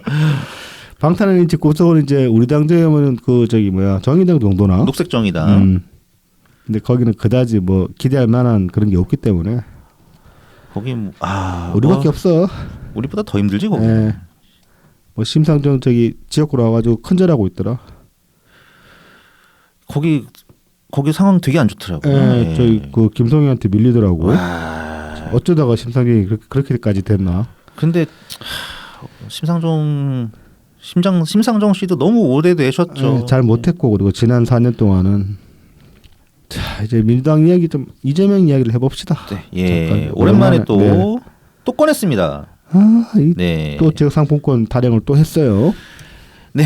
그래서 코로나 때처럼 지금 물가가 높아서 힘드신 분들이 많으니 각 1인당 25만 원씩 민생 회복 지원금이라고 예, 그거를 뿌리겠다고 했습니다. 자 이제 24일 날 서울 이제 잠실 새마을 전통시장에 이제 가가지고 그리고 이날 이제 오전에 새마을 전통시장 가고 오후에도 어디 갔더라. 오후에도 어디 가가지고 똑같은 소리를 2번을 했어요. 한다는 소리가 뭐 2년 동안 살림이 너무 많이 망가지고 경제는 폭망하고 물가는 천정부지 뭐 이건 틀린 말은 아니죠. 그러면서 이제 뭐 이런 얘기를 합니다. 윤석열 정권의 무능과 국정 실패로 민생과 경제가 완전히 파탄 지경에 처했다. 1시간 아르바이트에도 시급이 10,000원이 안 되는데 1시간 일하고 사과 1개만 받을 수 있는 게 말이 되나? 이거 지금 그 1시간 일하고 사과 1개 못 받는데 이 소리를 여러 군데 다니면서 하고 있거든요. 이거 사실 구라예요. 명백한 구라예요. 아, 또 허위 사실이야? 네. 얘는 뭐 그냥 제가 이제 입만 열면은 허위 사실이네. 제가 짜증나서 좀 근거를 찾아보려고 조사를 해봤는데 이제 각종 아르바이트 사이트들 많지 않습니까? 네네. 알바몬 같은데. 그런데 이제 1년 동안 그 알바 공고들이 올라온 걸 쭉 취합을 하면은 시급 평균이 나와요. 네네. 그리고 시급 평균을 보통 이제 알려줍니다. 이제 연말이 되면은. 그래서 이제 올해 건 안 내고 작년 시급 평균은 이제 나와 있거든요. 사이트들마다. 네. 대체로 보면 이제 그 아르바이트 플랫폼 사이트 알바 공고 평균 시급이 11,000원에서 1,500원 사이예요. 그 10,000원이 안 된다는 소리 이거 개소리인 거죠. 그리고 이제 실제로 지금 아직까지 최저 시급이 10,000원은 안 됐지만 9,900원까지 갔나? 아무튼 10,000원 채 안 되는 수준이잖아요. 최저 시급이. 네네. 근데 최저 시급에 맞춰가지고 사람을 뽑으려고 하면 사람이 안 뽑혀요. 지금 10,000원은 무조건 넘겨야 돼 최소. 네네. 그래서 뭐 10,000원 안 된다는 거는 진짜로 말도 안 되는 소리고. 그다음에 사과 지금 한 개 10,000원 소리를 하고 다니는데 자 한국농수산식품유통공사의 공시 소매 가격을 찾아봤습니다. 사과 이제 후지 사과 10개 기준으로 3월 그러니까 지난주에는 사과 10개에 그러니까 후지 사과 10개에 지난주 그 공시 소매 가격은 27,424원이었고 이번 주는 24,250원입니다. 떨어지고 있어요. 그러니까 10개가 이런 거니까 네. 사과 한 개 뭐 1만 원. 이거 이제 역시나 그 설날 때 잠깐 그때 파 한 단에 뭐 얼마였어? 뭐 4,500원인가 그랬다가 그때 그랬던 때 있었잖아요. 갑자기 연락이 비쌌던 때. 네네네. 그때 바가지로 잠깐 그랬던 건데. 그러니까 그때는 수요가 갑자기 몰려서 물가가 다 비싸게 잡히니까 그 명절 특수. 그리고 이제 정부에서 제대로 유통 그 중간 상인들을 통제를 컨트롤을 못 해가지고 중간 상인들이 장난친 게 컸죠. 그 당시만 해도 그때만 해도 이제 그때 잠깐 바짝 뛰었던 거 가지고 계속 지금 이러고 탈행하고 있는 거예요. 이 시장 통해서 이런데 사실 시장 상인들이 뒤로 가면 콧방귀 막 비웃지. 무슨 지금 사과 한 개 10,000원짜리가 어디 있다고. 몰라. 연락이 고급 사과면 또 모르겠다. 그러니까 뭐 선물용 막 엄청 크고 예쁜 그런 사과? 자, 아무튼 이 농수산식품유통공사 공식 가격에 따르면 알바 시급 1시간 일하면 사과 한 5개는 사요. 4-5개는 사요. 그래서 이재명이 계속 이 구라를 가지고 이런 소리를 하고 다니고 있다. 이렇게 아무렇지도 않게 거짓말. 이거 또 걸어야 되는 거 아닌가? 허위 사실로? 아유, 걸어야죠.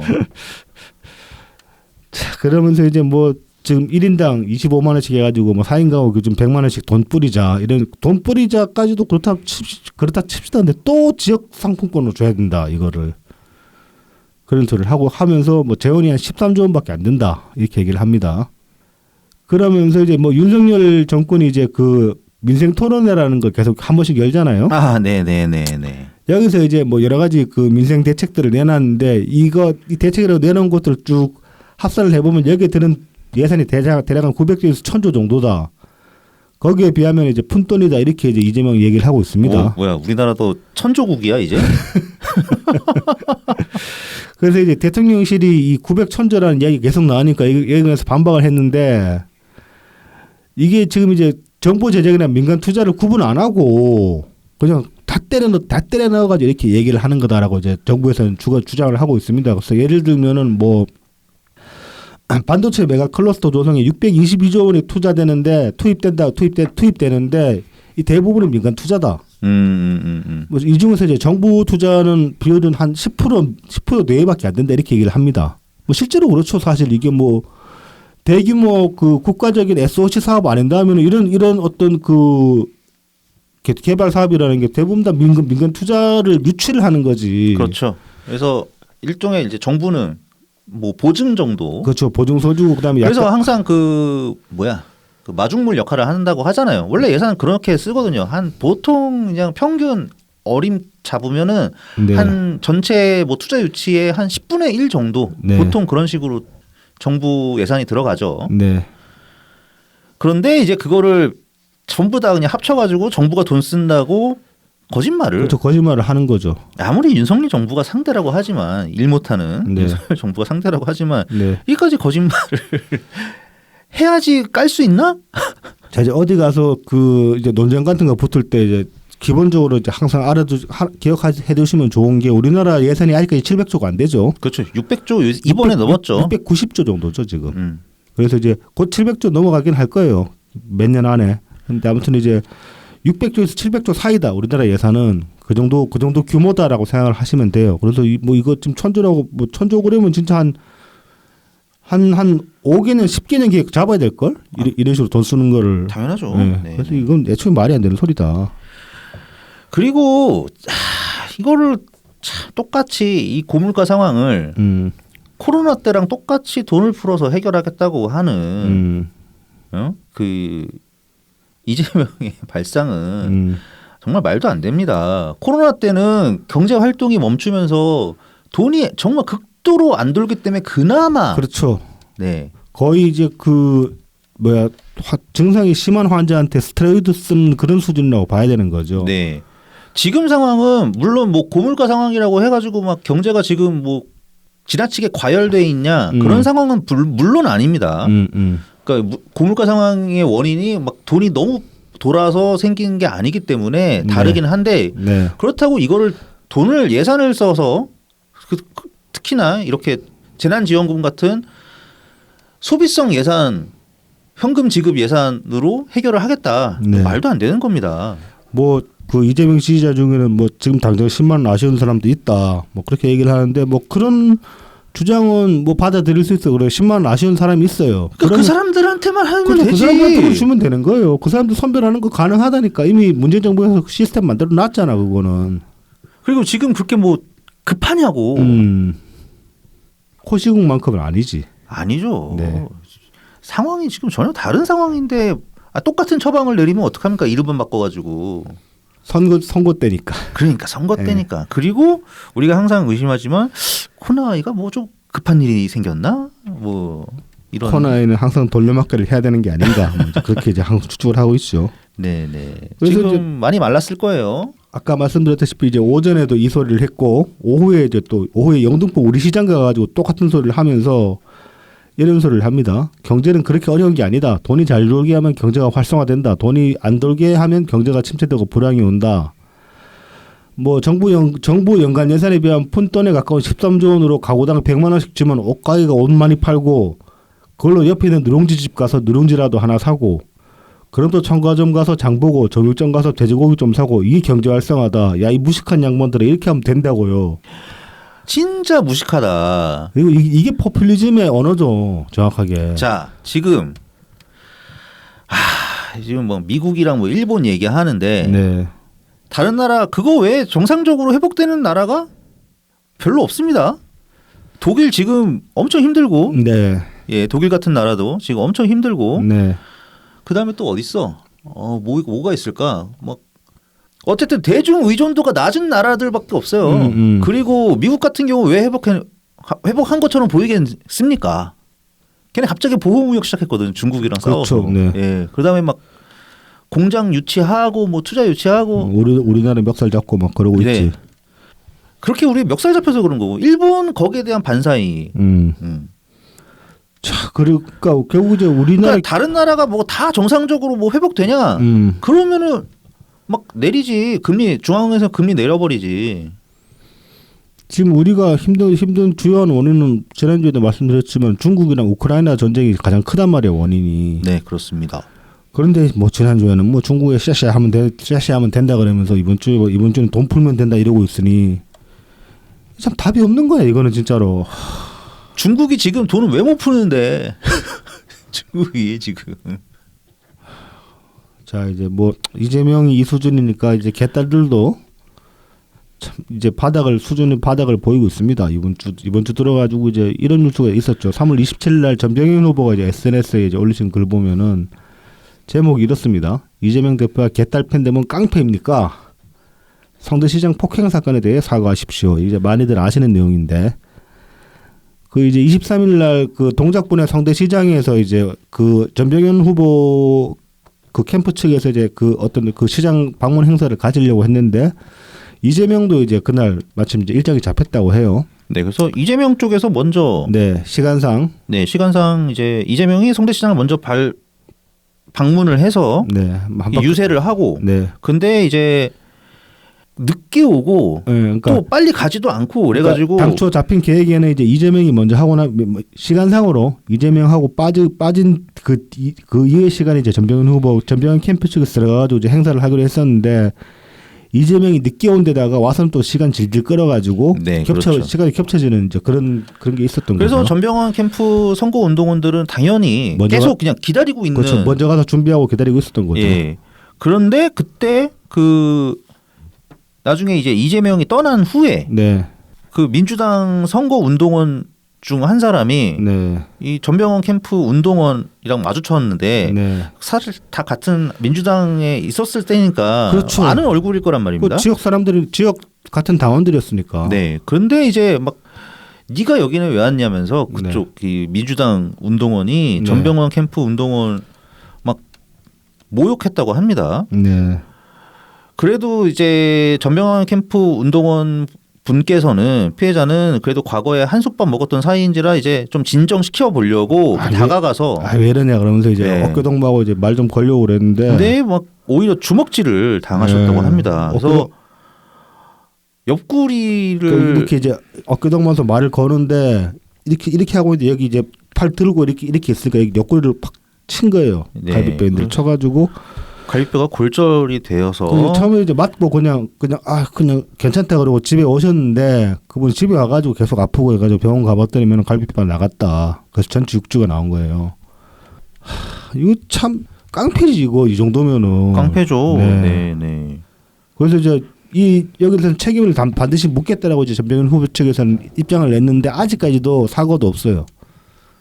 그냥 무시하고 있는 거죠. 네, 뭐 고발할 테면 고발을 그 때린 가해자도 고발할 테면 고발해라 막 고소하겠다는데 뭘로 막 고소한다는 건지 모르겠고. 뭔 네. 막 고소요? 네. 네, 아씨 해야지 이런 거. 근데 이런 일이 동작구에서만 벌어졌냐?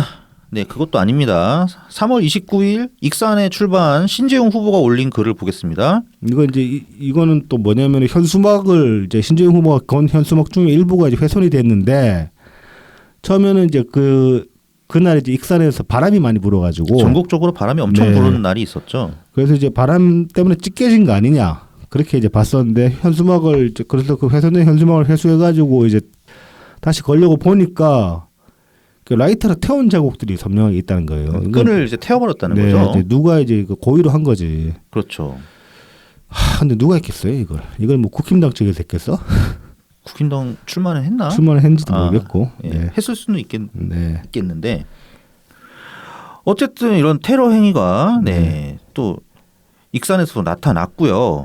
그다음에 광주에서도 사실 비슷한 얘기 많이 들려왔습니다. 박병석 후보 이렇게 선거 유세 차량이랑 선거 운동원 이렇게 고용을 했는데 그분들이 단체로 노쇼를 한 일도 있었죠. 이게 이제 그 민정 지역당 차원에서 어떤 견제 들어간 거 아니냐 그렇게 보고 있고 그리고 또 그 경북에 출마하신 김영선 후보 같은 경우도 지금 선거 운동을 못 구했다고 해요. 유급 선거 운동원이 안 구해진다고 해요. 여기는 어차피 당선도 안 되는데 왜 이러나 몰라.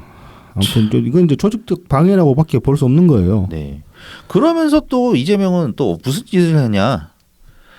3월 28일 인천 부평역 광장에서 흉기를 품고 있다고 하는 20대 남자를 이재명 신변 보호팀이 경찰서로 끌고 갔다고 합니다. 근데 이게 지나가는 행인인데 칼 품고 있다고 잡아간 거예요. 이재명 신변 보호팀이랍시고 그래서 경찰서에 인기를 했어요. 그래서 이제 경찰에서 조사를 해봤더니만은 이 남성이 이제 처음에 애초에 이제 그날 기사에 따르면 이제 이 남성이 주장하는 게 자기는 이제 예식장 주방에서 일하고 있고 뭐 이제 회칼 가려고 심부름 가는 길이었다고 주장을 했다까지 기사가 났어요. 그리고 이제 다음날 난 기사를 보면은 결국 이제 경찰에서 귀가 조치 시켰는데 확인을 해보니까 예식장 주방 알바가 맞고 그다음에 그 인근에 있는 부평시장에 유명한 칼갈이 집이 있대요. 실제로 찾아보니까 그 말이 맞으니까 참 그래서 뭐 이재명 근처에는 뭐 이제 칼갈로 주방 알바도 함부로 못 지나가. 아이고 참. 네. 그러면서 또 이재명 지지자들은 지역 선거 운동과 방해까지 하고 있습니다. 이게 제가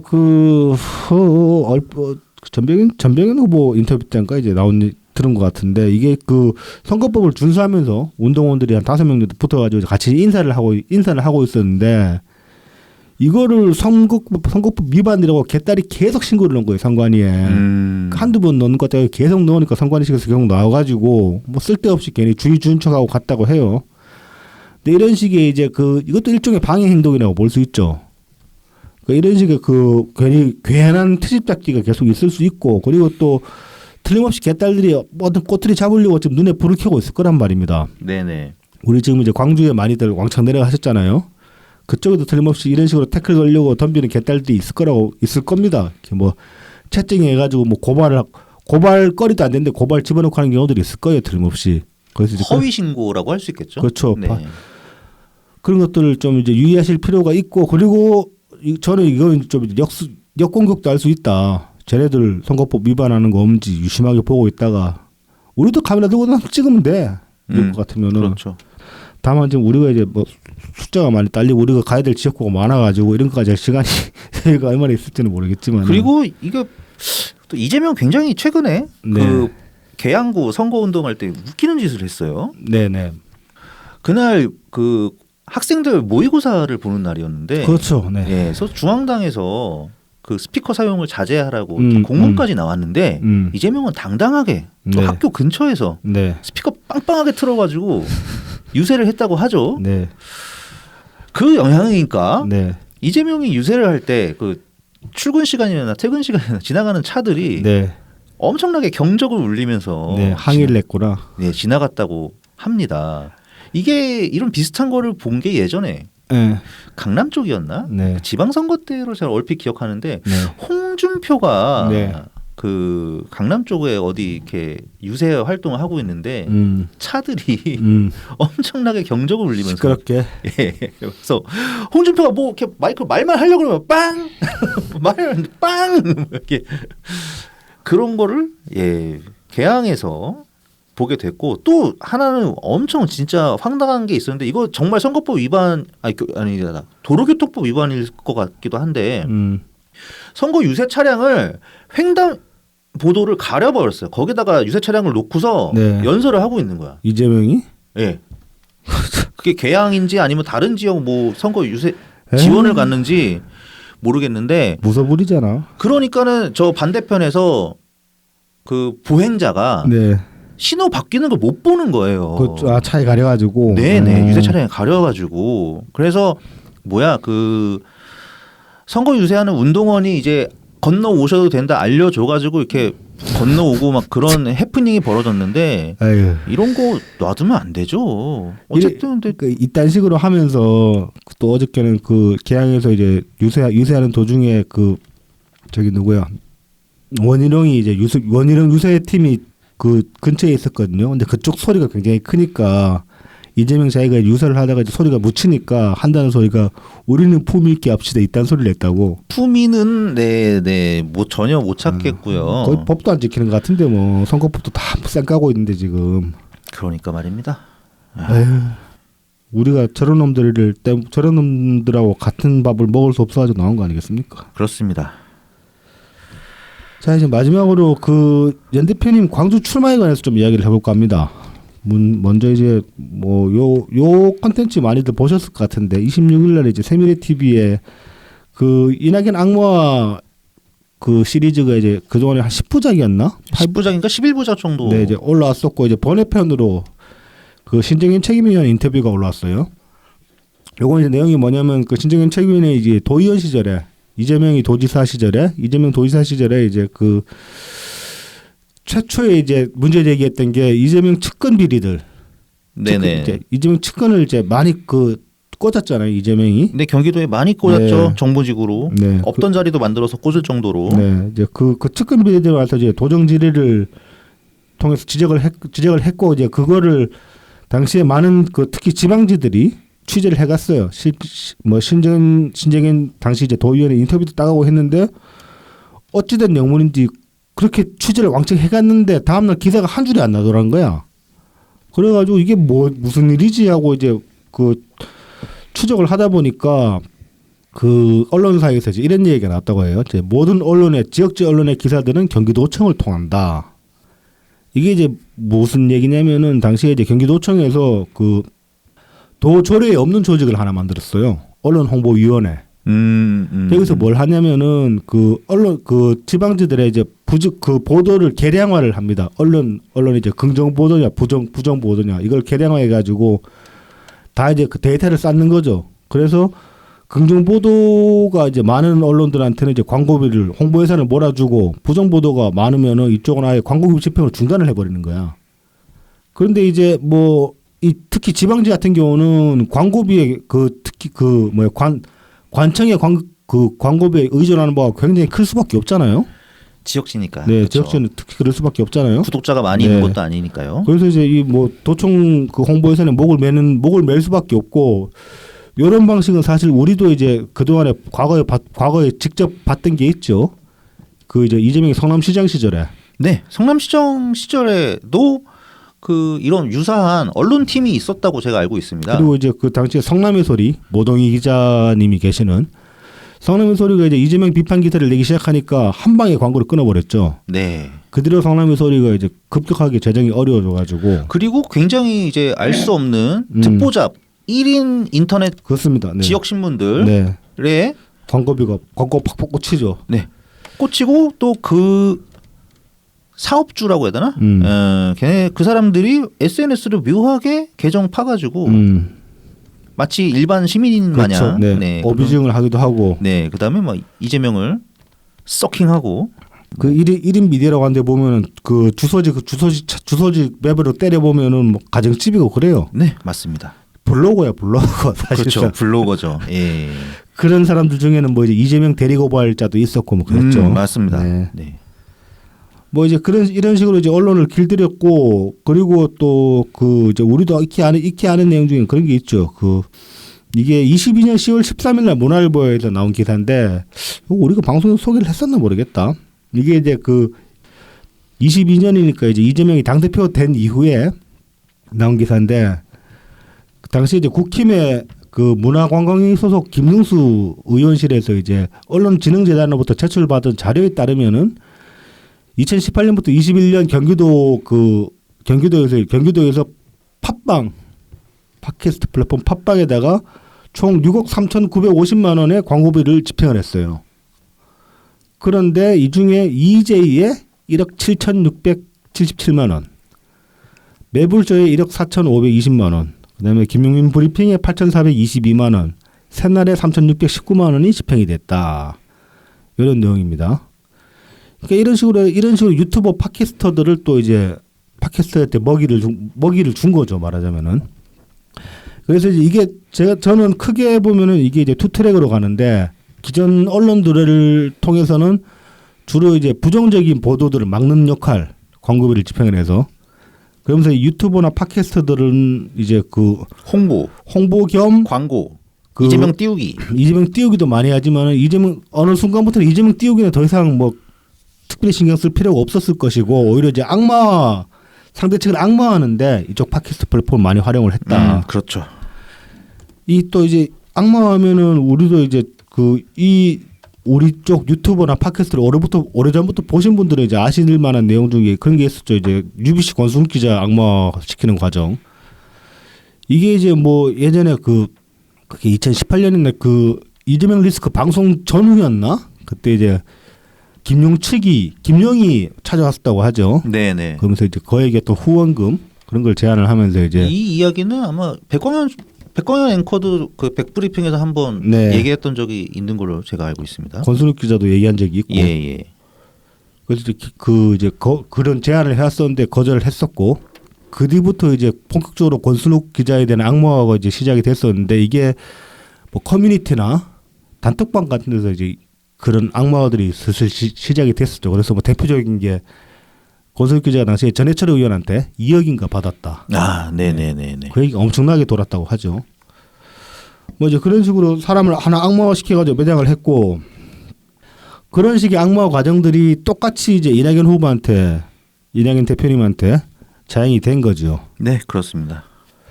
이 이낙연 대표님에 대한 악마화는 지금 이제 와서 생각을 해보면은 대략 대선 경선 이후 그리고 정확하게는 대선 이후부터 본격적으로 저는 시작됐다고 보거든요. 대선 경선 기간 때부터 시작했다고 해도 과언이 아니죠. 근데 이제 경선 때는 그 경선 때는 어느 경선 후보에 대한 경제용이었다고 볼 수도 있는데 그러면은 사실 경선 끝나고 나면 악마를 그렇게 할 필요가 없잖아요. 그렇죠. 근데 이제 대선이 끝나고 나가지고 본격적으로 악마가 들어갔다. 네, 맞습니다. 그리고 이제 왜 그랬냐? 그거는 이제 그렇게 악마화 시킨 거는 그런 거죠. 이제 이재명의 패배 책임을 희석시키기 위한 거죠. 그렇죠. 네, 그런 다음에 희석시키는 정도가 아니라 아예 그냥 이낙연 대표 때문에 이낙연이 방해해서 졌다. 그렇게 네. 이제 만들었죠. 그렇습니다. 그러면서 이게 이제 일석이조가 되는 거지. 자기 책임은 남탓으로 돌리면서 정적을 완전히 매장시키는 그런 효과까지 가져오는 거지.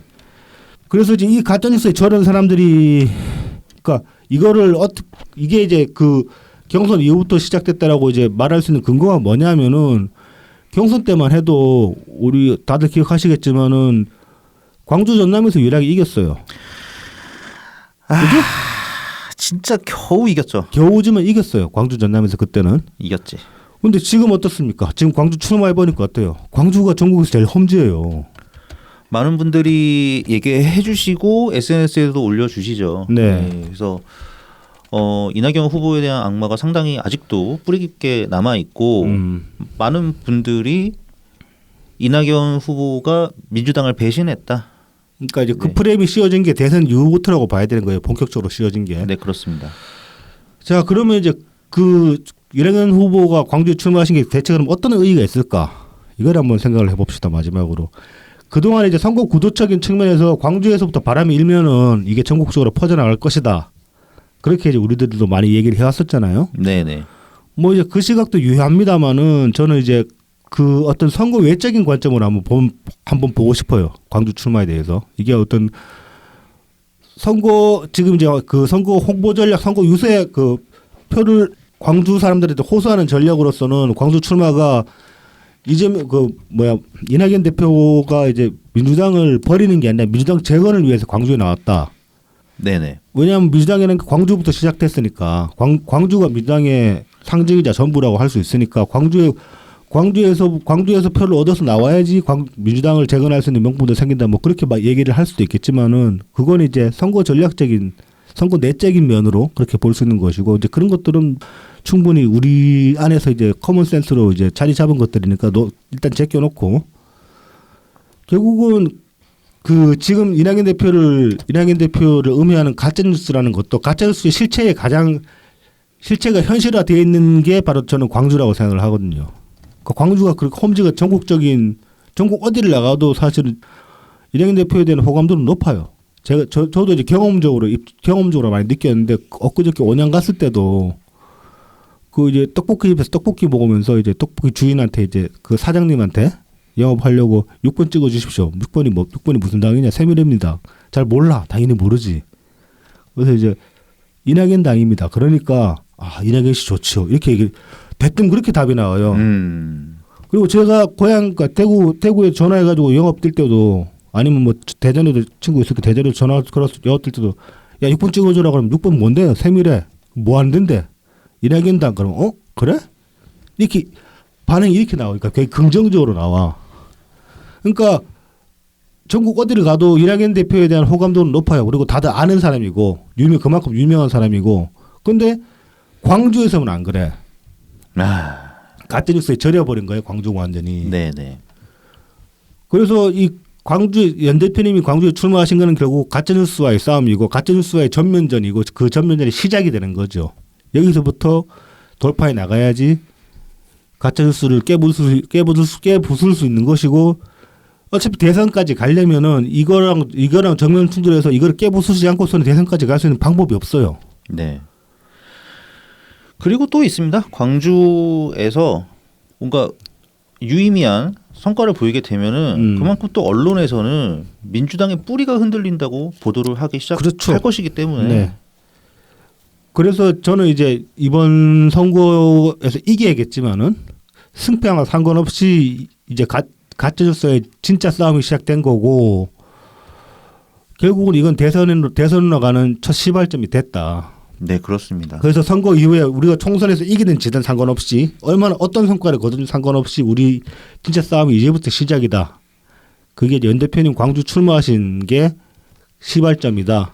저는 이제 그렇게 보게 됐습니다. 그래서 연 대표님이 말씀하셨던 선거가 끝나고 나서도 우리의 역할이 있을 것이다라는 말씀 중에는 이 가짜뉴스와의 전쟁 혹은 이제 가짜뉴스와의 전쟁이 곧 개딸과의 전쟁일 수 있고 이제 그 파시즘과의 전쟁일 수도 있는 것인데 그런 모든 것들이 시작이다. 또 그런 그렇게 식으로 생각하게 됐습니다.